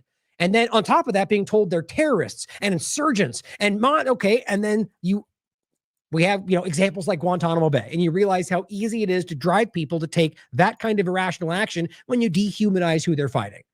And then, of course, you cultivate the kind of people that were willing to do that. This makes me sad. Destroying this country. Now, as David points out from this Wall Street Journal article, since October, 73% taken into ICE custody had no criminal conviction, and only 5% had a violent criminal conviction. Here's the article itself. Mr. Trump campaigned on a promise to deport criminal migrants. The worst of the worst, they just can't stop repeating, even though that's not been true from day one. Last week, Homeland Security Secretary Cristian posted on social media, we've arrested over 10,000 criminals, illegal aliens who were killing Americans, hurting children, and raining terror in Minneapolis. Think about that framing. Overall, Ms. Nome says Immigration and Customs Enforcement has removed murderers, pedophiles, rapists, gang members, and terrorists. You could even argue that's true. I have not seen every one of those proven to be the reality, but let's just even say for sake of conversation that they arrested a murderer, a pedophile, a rapist, and gang member, and a terrorist. I'm kind of being facetious, but let's just say there's five examples. There's so many. Like, this is what this is actually discussing. And we go all the way back to the airplane, El Salvador. That was proven from day one to be the vast majority. In fact, I've got the show that pops up. I believe it does with this word. There it is. This goes back to the beginning, the very first example. You had Ozturk and Khalil, and then you had the big push with the plane to El Salvador, right? This is from April 1st, 2025. Trump deportations, this is after that, but this is in conjunction with the plane and then what they were doing afterward. Trump deportations revealed to be full of innocent people, legal immigrants with no criminal record. This gets into the point of what we now know they're aiming at, which is people who are going through the process the way they're supposed to, but it's low-hanging fruit. Few are going to push back about it. You say, well, they had a traffic ticket and they don't have it yet, except they were going through the process to get the green card and had already gone to multiple meetings and they were showing up for the meeting and you grab them and deport them. That turns out to be the majority of what we're dealing with, it seems. There's been multiple reports on this, and that is a crime. They were even confronted with this in Congress, and Cristian basically lied about it. So it says, she told CBS that 70% of them have committed or have charges against them on violent crimes. Now, they argue when it first started that it was closer to that number. I disagree. I think the reality of it is there's a lot of narratives about the people that they sent in the beginning that were not really checked by everybody. But I think what we can see about just the plane they sent and then how they were doing this, I think it's quite obvious that they're lying about the way this is going down. Never have I argued that they're not, in some cases, getting criminals. But if you're going to let go all the MS-13 members to go back to El Salvador, where they're working with Bukele, which is easily verifiable, then you're not really going after the bad guys. But it says since October, 73%. So since October, 73% taken into custody had no criminal convictions, and only 5% had violent criminal convictions. That's not the worst of the worst. Quite the opposite. It says many of the criminal immigrants in the administration, that the administration counts among those in detention, are convicted criminals culled from prisons. Now, not the point about somewhere else, but from in the United States. It says White House border czar Tom Homan objected to Minneapolis's sanctuary city policy because he said it wasn't letting the administration take prisoners into federal custody. Quote, if they'd let us in their damn jail, he said, we could arrest the bad guys in the safety and security of the jail. Okay, well, aren't these people in jail? What are we talking about? You want to remove them from jail where they're being held accountable for their crimes and then let them go? Where they might just end up back in this country based on your own assessment? Why wouldn't you let them serve the crime? I mean, what are we talking about? Now, if there's an argument about people being let in the country, I get that. But you're talking about people who are in jail for crimes and you want to remove them. I mean, it's about numbers, guys. It's about numbers. All of which means that the Trump administration's rhetoric about deporting criminals doesn't match its current much broader policy of mass deportation. And that's why you get Elon going, look, Obama was doing more. Well, yes, that's the point right now. You're only making that point because you need to try to make it seem like they're unjustly framing Trump. But what it does, in fact, is make the people who are rabidly going after immigrants going, well, then you're lying to us then. That's what happens when you trap yourself in a lie. But it says, as ICE agents target businesses, schools, and homes, scenes of arrest involving mothers, children, and longtime U.S. residents, and U.S. citizens, by the way, become more common. This explains why immigration enforcement is becoming a political liability for Republicans. Ending migrant chaos at the border was necessary after the Biden administration. But White House aide Stephen Miller's undisciplined mass deportation and zero immigration policy is building distrust. And the White House pitch that public safety justifies its enforcement is losing credibility. So look at that ending point. So at the end of the day, as I already told you, Stephen Miller seems to be the architect behind this. He's also the one that seems to be the most likely culprit for driving the destruction of this country for a foreign power. At least consider that. So lastly, we have, I believe next one is surveillance. Oh, actually, 2 points before that, and then we're going to talk about the surveillance and the database. As Melnick cites Kyle Cheney here, he says, comedy of errors. On January 12th, ICE detained a Minnesota resident who had rare T visa for victims of severe human trafficking or those who aid law enforcement to thwart it, even though he had legal status. On January 16th, they urged the court to drop his case because he had been released. January 20th, they said, never mind. She was sick, they made a mistake, was still in custody and had been transferred to Texas. Then they said, here's a declaration explaining it and forgot to attach the declaration. On January 12th, and 22nd, they missed a court-ordered deadline to explain what the F was going on. Today, a judge ordered his release and reimbursement for costs and fees. All that time and effort, money, and tax dollars gets wasted, what seems to be simply because they're not competent enough to be able to figure out the process, which certainly makes sense. Even if this guy deserves to be, now he's not. That's entirely on them, even if this guy was the worst criminal in the world. But here's what's crazy, and this is my point I was just making. Aaron Melnick, the lawyer here, says it cannot be understated the extent to which ICE agents are grabbing random people and then figuring out whether they're actually removable afterwards. Then the system is so overloaded because of this arrest first, ask questions later policy that people get stuck in ICE jail. But on top of that, that people are being let go that might not deserve to be let go, but also that ultimately this is a process of just throwing everything at the wall and seeing what sticks. So you're getting innocent people. And then think about framing it as all insurgents and all domestic terrorists while this is what you're doing. You think that military guy writing on Twitter, is he aware of all these public reports of how completely clumsy? Maybe. If so, that's embarrassing to me because clearly it's not what we're seeing from their end. J-Town says, Mr. Speaker, Judge, this is about the, basically, Judge, was it Bosberg from the beginning of this back in, when this first was being discussed, is now trying to get accountability for the people who were tortured in CCOT. Funny how we don't talk about that anymore, right? Which is clearly justifiable. These people were, in many cases, legally in this country with no criminal record, as I just told you. Please question me, look it up, watch my show. It's all very easy to prove. And they were sent to El Salvador. Many of them, like some of the most, like was the gay barber guy who came back because he wasn't supposed to be there, guys. And he was raped. He was sexually abused. And so now this judge is trying to get them some level of accountability, or rather just, redress of grievances. Here, gives your moment to stand in front of the government and make your case. This guy says, amid impeachment threats, Boasberg keeps plugging away at the Alien Enemies Act case, sets another hearing for these people that have been deported without process.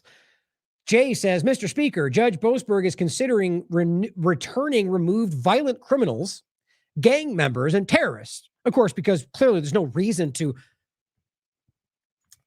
I don't know how to frame it the wrong way. Of course, because it's smart to blindly take at face value the framing of the people that we've already caught them lying about. Right, Jay? I'm not saying some of them very well may be. But the reality of the case is that they were sent there unjustly without process and then were proven not to be and were tortured in the process of that. And you trying to get them to come back and get some kind of accountability, you're saying that that's wrong because the government that lied to us to get them there told us they were bad guys? Apparently so. And it says a sitting federal judge wants to import terrorists. This is what you do. It's all radical, extremist, all or nothing mind. That's what you do when you don't have an argument, in my opinion. The Democrats are all terrorists. You should laugh at them, even if some of them are. You understand? Aaron Melnick says, this is utterly false. What Judge Boasberg is considering is judicial hearings conducted over video, which, by the way, means they're not all necessarily come back to the United States. See, it's about facts that matter, right? Where the men sent to CCOT, that the just horrible prison that is, if you don't remember, it's worth looking into again and looking it up. It is one of the worst locations I've seen in regard to being built that way. It's a torture camp. And then tortured. He's saying the men that were sent there and then tortured could argue that they were wrongfully deemed members of Tren de Aragua. Opposing that kind of hearing is in effect supporting a cover-up. The whole point is that what you're trying to do here is create a situation where they have the opportunity to present that. And the government does too. Present what you have that argues they're a gang member. Guess what? They won't. Because they want this behind them, it seems. But think of arguing this as, don't bring them back. You're letting terrorists in, even though we already know that most of them were misrepresented. And that's why this is even happening in the first place. This is just desperation, guys. People are just blind ideological adherence. Stephen Miller, of course, citing Kyle here, says a federal judge in Minnesota has barred the Trump administration from arresting and detaining the state's 6,000 or 5,600 refugees while they await lawful permanent status. Which, by the way, start there, but you'll quickly realize that is the reality. And it's not only because of Biden, by the way, but it doesn't change the reality. If Trump can wave his hand and make Afrikaners suddenly U.S. citizens, then Biden can do the same, whether either of them are justified. That is the reality. So the reality of these people are that they're here under a legal understanding while they seek legal status. That's my point about the people they're going after. So Trump is trying to just get rid of it because it's an easy 5,600 numbers to add that won't get that much pushback if no one's paying attention. So Stephen Miller, of course, the one trying to sabotage this country, comes out and says the judicial sabotage of democracy is unending. But we can go right back to the exact point we made earlier. This person doesn't understand states' rights and understand the reality that what we're dealing with here is a situation, or excuse me, not in this case, not states' rights, but I was thinking about the Justin Amash point, which was like a similar feeling to me. That's why my mind went there. But in this case, a situation where you have a legal standing. And frankly, it does overlap with states' rights, because the point is that these people are legally there, and that the state is arguing they have a right to go through this process. And by them trying to stop that, they're simply going, no, well, this is the legal reality of that. And the states have that right. But either way, Miller trying to argue this is the sabotage, or this is when what you're doing is trying to fight against the law. These people are not only confusing on it, like good intentioned people, but you can see that what they're doing is driving us to hate ourselves, to attack ourselves, to cut at the root of what this country is. And one of the largest ways they're doing that, by the way, is showing you everything we've been warning about. And as usual, it's worth pointing out all the people that have been telling you this for 20 years who now can't look away fast enough. Maybe because they never thought it was ever going to happen, or maybe because they didn't, they have been paid to ignore it now, or I don't even know why, but you have to acknowledge that. Whether it's the New World Order or the digital prison or the, globalism or whatever it is, guys, you know exactly who I'm talking about. They can't stop ignoring this right now. They can't stop telling you why Palantir should be ignored. It's a small thing and you're being lied about.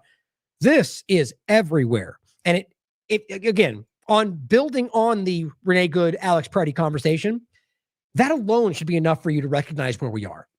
But on top of that, realizing that they're doing this on top of these unjust actions, I recognize that this is not illegal, doesn't do this justice. Un-American doesn't do this justice.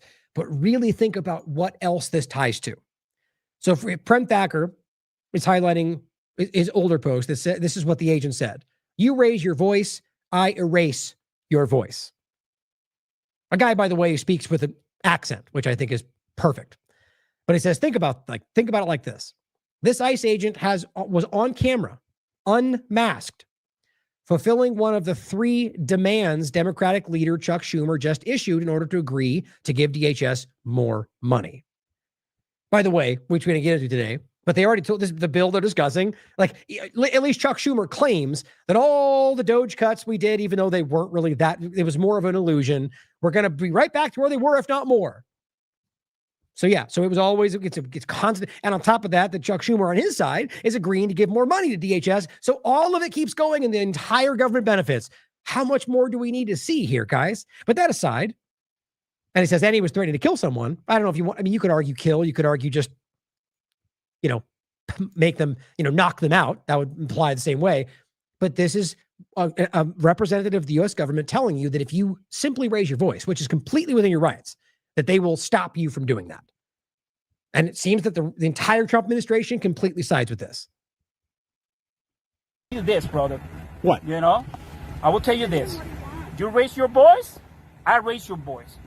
If I raise my voice, you'll erase my... Exactly, yeah. Yeah. Are you serious? You said if I raise my voice, you'll erase my voice? Yes. Mm-hmm. That's pretty simple. Confirmed it 3 times. Now, why is that not enough for people? Now, yes, my point as an objective, honest reporter would be that that's one person. But it's obvious the sentiment is there and it's being discussed. And Ken's reporting and plenty of other examples are real world, what we can prove and see with our eye, or just what we can see with our eyes. All of this connects to this sentiment, right? That they're telling them if somebody comes, everything we've seen from top to bottom is showing them that they're being driven to react in many ways that are shockingly illegal. Like, for example, not identifying themselves. Like, for example, not presenting warrants or using an administrative warrant to kick in someone's door that's not related to the person they're going after. All of which is shockingly illegal. I just find that to be over the top. If you're a conservative that believes in the Constitution, then this should appall you. Because not only is it happening, not only is it being driven into their mindset, but the administration is clearly supporting it. That can't be denied at this point. Now, Ken also had another post about the ISIS secret watch list, and I just want to use this to, again, point to his work that I think was good, but also recognize these clips. As he shared, here's another one. This is a clip he shares in one of the articles he links to, but it's the same point. Quote, "We have a nice little database, and now you're considered a domestic terrorist." That's what somebody said, taunting a protester. And what's scary about this, more than just that he said it, it's real. You could prove this a lot of different ways. They do have this list, and it's not just about left protesters. It's about the government in general monitoring Americans who are dissident about either side. This is why I'm trying to get people to wake up to the bigger picture, because it is continual and it is about everybody who simply recognizes the problem. But in this case, that you are an American doing something which is within your rights, and you're being told by somebody who's supposed to be out there enforcing the law, they're not, that you are now added to a database for terrorists because they didn't like you standing there. This is not only authoritarian, guys. This is completely unconstitutional. It's illegal. It is tyrannical. It's what we are fighting. It's what people out there who are actually there organically are fighting. They do exist. I don't know where that line is, but I know it's plenty of them that I can see, many of which I could prove. I know there are honest people from left and right who are out there standing up for this because I know who they are. That counts for one person in one location. So I'm not going to say I know everybody, but the reality is that they do exist. And that's not what you're getting from partisans. It says Department of Homeland Security spokesperson Tricia McLaughlin's response was firm. There is no database of domestic terrorists run by the DHS. And of course, she was lying. 2 senior national security officials tell Ken that they are more than a dozen secret and obscure watch lists that Homeland Security and the FBI are using to track protesters, both anti-ICE and pro-Palestinian, both of which are being, you know how these all overlap. I mean, it couldn't be more clear. What about that? I mean, pro-Palestinian, anti-ICE, these are completely legitimate stances to be held. Antifa and others who are promiscuously labeled domestic terrorists, all of which is unconstitutional. I can reveal for the first time, he says, that some of the secret lists and applications go by code names, Blue Sky, Grapevine, Hummingbird, Reaper, Sandcastle, lists them all off. He says some of these, like Hummingbird, were created to vet and track immigrants. May sound relevant, right? Except it was in the cases of Afghans seeking to settle in the United States. So what that was about, which may feel like it makes sense to you if you somehow have been convinced that every Democrat's a terrorist, that means that they're using software designed to suss out whether somebody was a terrorist to vet Americans who are protesting within their rights. Now, what's crazy is that I feel like that's going to not matter to people who it needs to matter for, because they go, yeah, well, they are terrorists, but that's just lunacy where we are if you are broadly saying that about an entire half of this country, or at least half of the team sport side of it.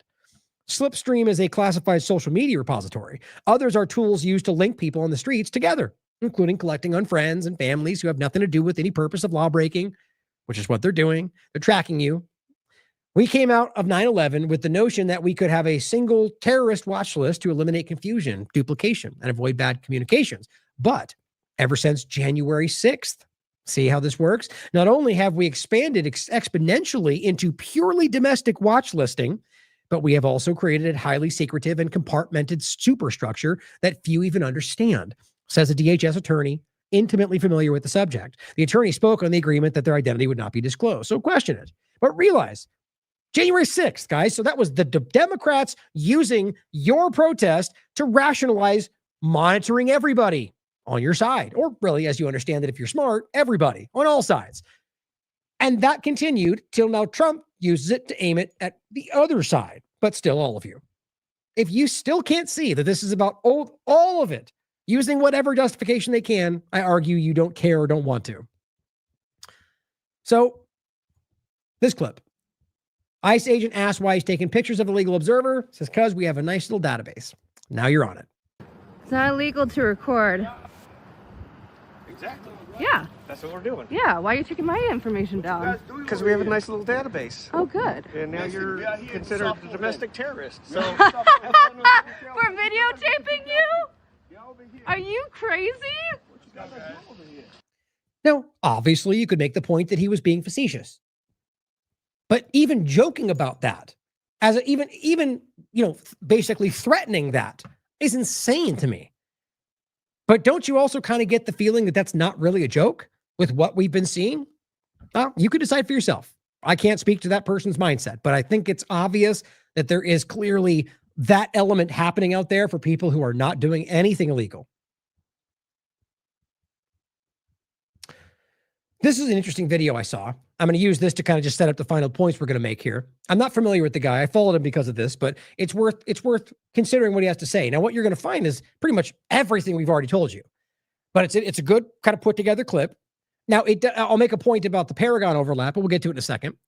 And he, at the end of the clip, on what he posted, he shouts out his book and everything. But you can watch this if you want to check it out. I don't really know much about the other background, so you guys can get in that if you want. But I do appreciate what he says here, and I think it's valid. But it's also important to think about this. That right now, in my opinion, what he outlines here is very easy to organize. Many of us have been making these points for I don't know, years, a decade or more. Or maybe, with some of these points, maybe 8 years or more. But the point being that if you wanted to, as anybody in this field, especially somebody, and I don't know this person is. I'm not suggesting this is what he's doing. I'm just saying think about anybody you might never seen before that comes in the scene with kind of a well-organized thing. It's easy to collect all of this and then point it out there. And if the system wants that to be seen, then you get, oh my God, look at how all this comes together and it's being seen. Now, I appreciate this video, so it's not what I'm saying about him, but just always think about that. When this new thing comes out of nowhere and it's just well packaged, put together, all the stuff that we've always been saying that suddenly gets all the attention, ask yourself why. Now, that's not even what this is necessarily. He doesn't have that much reach. So, but I think it's objective and important to think about that because this often happens. Now, all that being said, I think he does a good job on this video, and he breaks this down as it connects through multiple different sectors of this and overlaps with Paragon Solutions and Israel. And these different companies that are a very relevant part of this that all intersects with Palantir, with immigration enforcement, and literally where this is all going. Now, you could argue, and I think you're right to point out, that there are people who are being arrested, who are criminals, or at the very least, that should matter, right?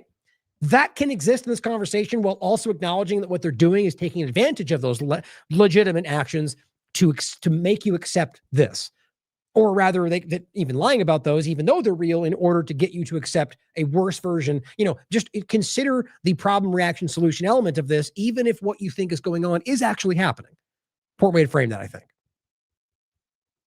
Liberals hate ICE because they think it's about border policy. It's not why I hate ICE. I hate ICE because while we were all arguing about politics, they were importing the software from Gaza's genocide. I'm talking about a company called Paragon Solutions. They make a spyware called Graphite that was used to track and target Palestinians in real time. Now, it's important to note that technically these are separate entities, but I agree with the point because it's still Paragon, and that's still very much a part of the weaponized element that's very much tied to Israel. But it's not necessarily the same, as we'll get into in a second. But other than that, everything else I think is great. I shouldn't even say it like that. That's a point to add to what he's saying, which I think is great. They took that exact same technology, rebranded it as Immigration OS, and then sold it to ICE to use on us. This is no longer about stopping illegal immigrants. This is about creating a digital prison for every American citizen. They're using the same digital twin technology that mapped every single person, car, and building in Gaza to create a live, real-time map of your neighborhood, your phone, your car, you. The goal has never been about security. The goal is total control. And this is the foundational system for the New World Order. It's the beast system everyone talks about, but it's not a prophecy, it's a product. It's already here. They tested it on Gaza. They saw how perfectly the AI could automate targeting, how it could remove human conscience from the equation, and just follow the code. They saw that it worked. Now, they're rolling it out on us. So don't talk to me about left or right. It's bullshit. This is about a system of technological control that's so vast, so complete, that it makes all of our political opinions completely irrelevant. So while we're fighting over bullshit in politics, they've brought the AI that they built for war back to us. Oh man, sounds like he's been watching the show. But I'm going to keep an eye on it because I really appreciate the way he put that together. Like, this is what I try to do in a longer form setting to try to connect the dots between them. There's a lot of different moving parts to this. So it's a good job. And I think to end, we'll go over some of these parts. Oh, and he writes their embassy is also in Tel Aviv. Now here is what he's discussing here. This is from September 2nd, 2025, at least in one part from The Guardian. ICE obtains access to Israeli-made spyware that can hack phones and encrypted apps. Now, that's where we get into the zero-touch or zero-click conversation, which means they're using this right now through ICE to be able to, they can send something, for example, to your phone, and they don't need you to engage with it. They're in. That's happening right now. That's a shocking violation of your rights, but nobody seems to care because they want to know if you're, I guess they want to know if you're talking about Israel. Not a joke, really. Trump administration contract with Paragon Solutions, which should have been insane. That should have been like, that should have been a watershed moment. You know why? Because in September 2nd, 2025, the whole world knew what Paragon Solutions was. And actually, one more thing. Where was that? Damn,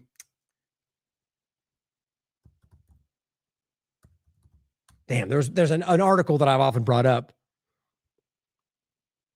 Here's another one. Trump gives green light for $2 million ICE deal with notorious Israeli spyware company. Look at that. I mean, it's right on the surface, guys. There's another one that talks about the previous examples of Paragon, but I'll include, and here's the one he was actually referencing. ICE uses Israeli company to spy on Americans. That was from October 5th, 2025. Derek wrote this on November 30th, 2024. Meet the spyware companies preparing to unleash their tech during Trump's second term. Gee, sure wish people were paying attention. NSO Group, I think, obviously, other than all of you here. NSO Group, that's Paragon Solutions, same overlap. Israeli spyware firm NSO Group found liable for hacks of WhatsApp users. I mean, they're tracking journalists. They're going after everybody. And it's right on the surface. And that Trump, in the beginning of this administration, immediately makes a deal with Paragon and Palantir, which, by the way, are separate, but there's an overlapping point to all of this, to spy on Americans. That's Israel, guys. There's no way around it. That is a part of this. Graphite caught. Now, that's the one he was referencing in the video.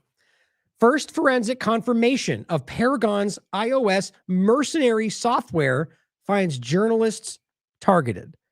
So think about this. April 29th, 2025, a select group of iOS users were notified by Apple that they were targeted with advanced spyware through these groups. Among the group who were journalists who consented to the technical analysis of their cases. In this report, we discuss key findings and forensic analysis of their devices.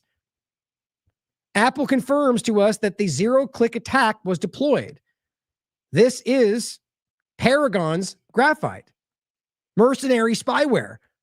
This is who Trump's currently, realize months later, Trump makes a deal with Paragon to use an American soil through ICE to check for bad guy immigrants and literally everything else it can scoop up, aside from the AI overlap that Israel's already using through this country. I mean, how many more examples do we truly need? It's right on the surface. Why would this not be a huge deal? They signed an agreement with a spyware company that's used to attack journalists, to spy on Americans. But yeah, we'll dump it right in front of we'll hand it to our police force and ICE to use on the ground. The only reason this is not a huge deal is because neither the left nor the right care about it. Now, Jason Bassler points out, your doorbell cam just joined the surveillance state. Don't you get it? They're building a digital prison around you in real time. But sure, keep pretending it's about deporting immigrants. Ring cameras join Flock and Amazon to create direct data access for ICE. Funny how it all come back to, wait a minute, are we going after immigrants still? Or is it all just like this hyper-focused, technological, advanced effort to go after all Americans? I mean, what are we talking about right here? I said, remember this, guys. This is what it looks like to be winning if you lean into the two-party illusion. Now, here's an interesting overlap. Apple, we just mentioned, overlapped with the last example. January 29th, 2026, acquires Israeli audio AI startup QAI. Nothing to worry about here, guys. Not like it's just continuing to get more and more immersed. Apple did not disclose the terms of the deal for XAI, which was backed by venture capital firms Matter Ventures, Partners, Kleiner Perkins, many of which there's plenty of examples to be made. Spark Capital, and one, Google Ventures, of course. The deal valued at almost about valued the startup at about $1.6 billion. Apple did not say how it will use QAI's technology, but said the startup has worked on new applications of machine learning to help devices understand whispered speech and to enhance audio in challenging environments. QAI last year filed a patent application to use facial skin micromovements to detect words mouthed or spoken, identify a person, and assess their emotions, heart rate, respiration rate, and other indicators. Right, because we all want that, don't we? Nope, this is the government using it against you because that's what they do. But I'm sure glad Apple got a hold of that. The Israeli company that's also working with all the other ways they're spying on us right now. It says QAI last year filed a patent. Oh, it got that. It says QAI's 100 employees, including CEO Avid Mazelis and co-founders Yotan Wexler and Avi Barlia, will join Apple, the company says. Great. How much you want? I shouldn't even joke.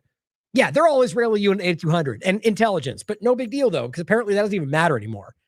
But because you're racist, if you don't care that Israel's intelligence is quite literally muscling its way into every part of the business, every part of the government, everything we're seeing in front of us.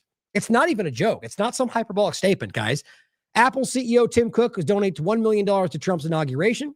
He also gave Trump a gift of glass and 24-karat gold, simply just showing you the obvious relationship between somebody who's supposed to be the other side and Trump, which obviously matters, but also Apple selects Palantir Foundry for analytics. Now, none of this is in and of itself proof of anything nefarious, but look at this incestuous overlap to all of this in regard to what's actually being built out around you. As Jason was saying, this is the control grid that Whitney, that Derek, that Catherine, have all we've been screaming about. It's not even secret. It's right in front of you. And they're showing you that they're now using ICE to rationalize all these rapid invasive moves. Now, an Israeli QAI element can read your facial movements and tell you what you said when you were being quiet. I mean, this is one step away from, which, by the way, is already happening. Surveillance in ways that go way beyond simple cameras. But that's for another conversation. Not to change the point right now is to recognize what we can prove right in front of us. Here is another example, as Dylan points out. Libertarian Party says there's never been a more important moment to guard your liberty. A surveillance state is being normalized. AI makes it cheap, fast, and scalable. It always begins with targets the public is trained to dismiss. Exactly. Then the capability spreads until dissent sits inside the crosshairs. Well, guess what? ICE is now out there on the streets using meta glasses to absorb all the information. So we've got Israeli startup companies surveilling and absorbing your audio and you've got all these different Palantir elements and overlap, Elite and Graphite and what was the other one? Gotham and all of this stuff, all of which Israel has access to. It's not hard to prove that.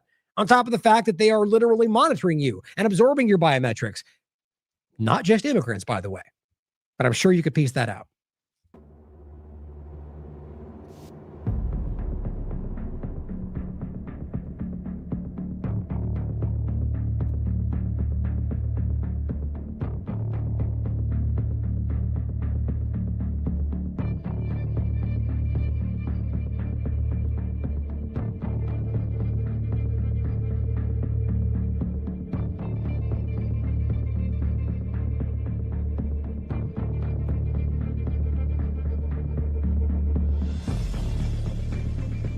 There's the podcast, just showing all the examples of them wearing their. I realized it's different than just having a camera, guys. It's directly connected, internet access, real time. I mean, way beyond that. Really, we're talking about military level at this point. And so all they're showing you is this is how it's being used to track and monitor you. I don't know what right they have to scan your face when you're not allowing that to happen, or so far beyond that at this point. And they're using this to collect information, to create databases, which is what we just showed you, and to finish. Which is another point to go all the way back around to the, Alex Jones and FEMA camps and all the things there's points to be made, right? Well, guess what? Big news from Bloomberg, which confirms that ICE has gone ahead and purchased some commercial warehouses with the aim of converting them into mass detention camps. This is likely to be the big detention story of 2026, the literal warehousing of people in converted buildings. ICE begins buying mega warehouse detention centers. Wow. It's almost like we've heard this story before about buying, old businesses turn into detention centers for Americans or anybody here. Funny how that used to be the thing that Alex and the rest were screaming about. It's always coming and it's building and we're doing it. And then right now we're looking at anything else. Now, I'm not necessarily saying that's what that amounts to, but I'm sure as hell pointing out that it's alarming to watch with everything else we just showed you that you've got ICE. Why in the world this makes sense? Buying major buildings for detention centers, it's not realistic. And it shows you this is about something much darker, guys. I mean, more than ever these days. I hope I'm wrong. I mean, more than ever. But I'll always bring the information that I think is most important for you to flesh out, discuss, investigate, interrogate. because we need to keep pushing on this. We need to keep asking questions and challenging ourselves, questioning our own opinions, questioning the conversations without getting angry about it. It's okay that people disagree. That's been lost, it seems, today. But you got to keep calling it out, because every moment that's happening, you're making a difference out there. I'm telling you guys, people see it. It's changing. But that doesn't mean that the government's going to give up. That never seems to happen. But we get enough momentum, there is the opening for change. I see it happening right now. Just keep fighting. Keep standing up for what you believe in. And yes, I mean, I get it. I know it can be alarming. It can be scary. There's a lot of dangerous and alarming things happening. But, in my experience, few things ever happen that are worth doing that are easy. It's a challenge, as Bruce Fein often points out, is that the people that were fighting for the beginning of this country, they signed their death warrants to fight for this. So I mean, it's, as always, it's to each person to make their own decisions, but I think it's worth fighting for. And I'm never calling for violence. It's for a decision for your life to even go out there and protest, as many people have pointed out, because of what they're doing.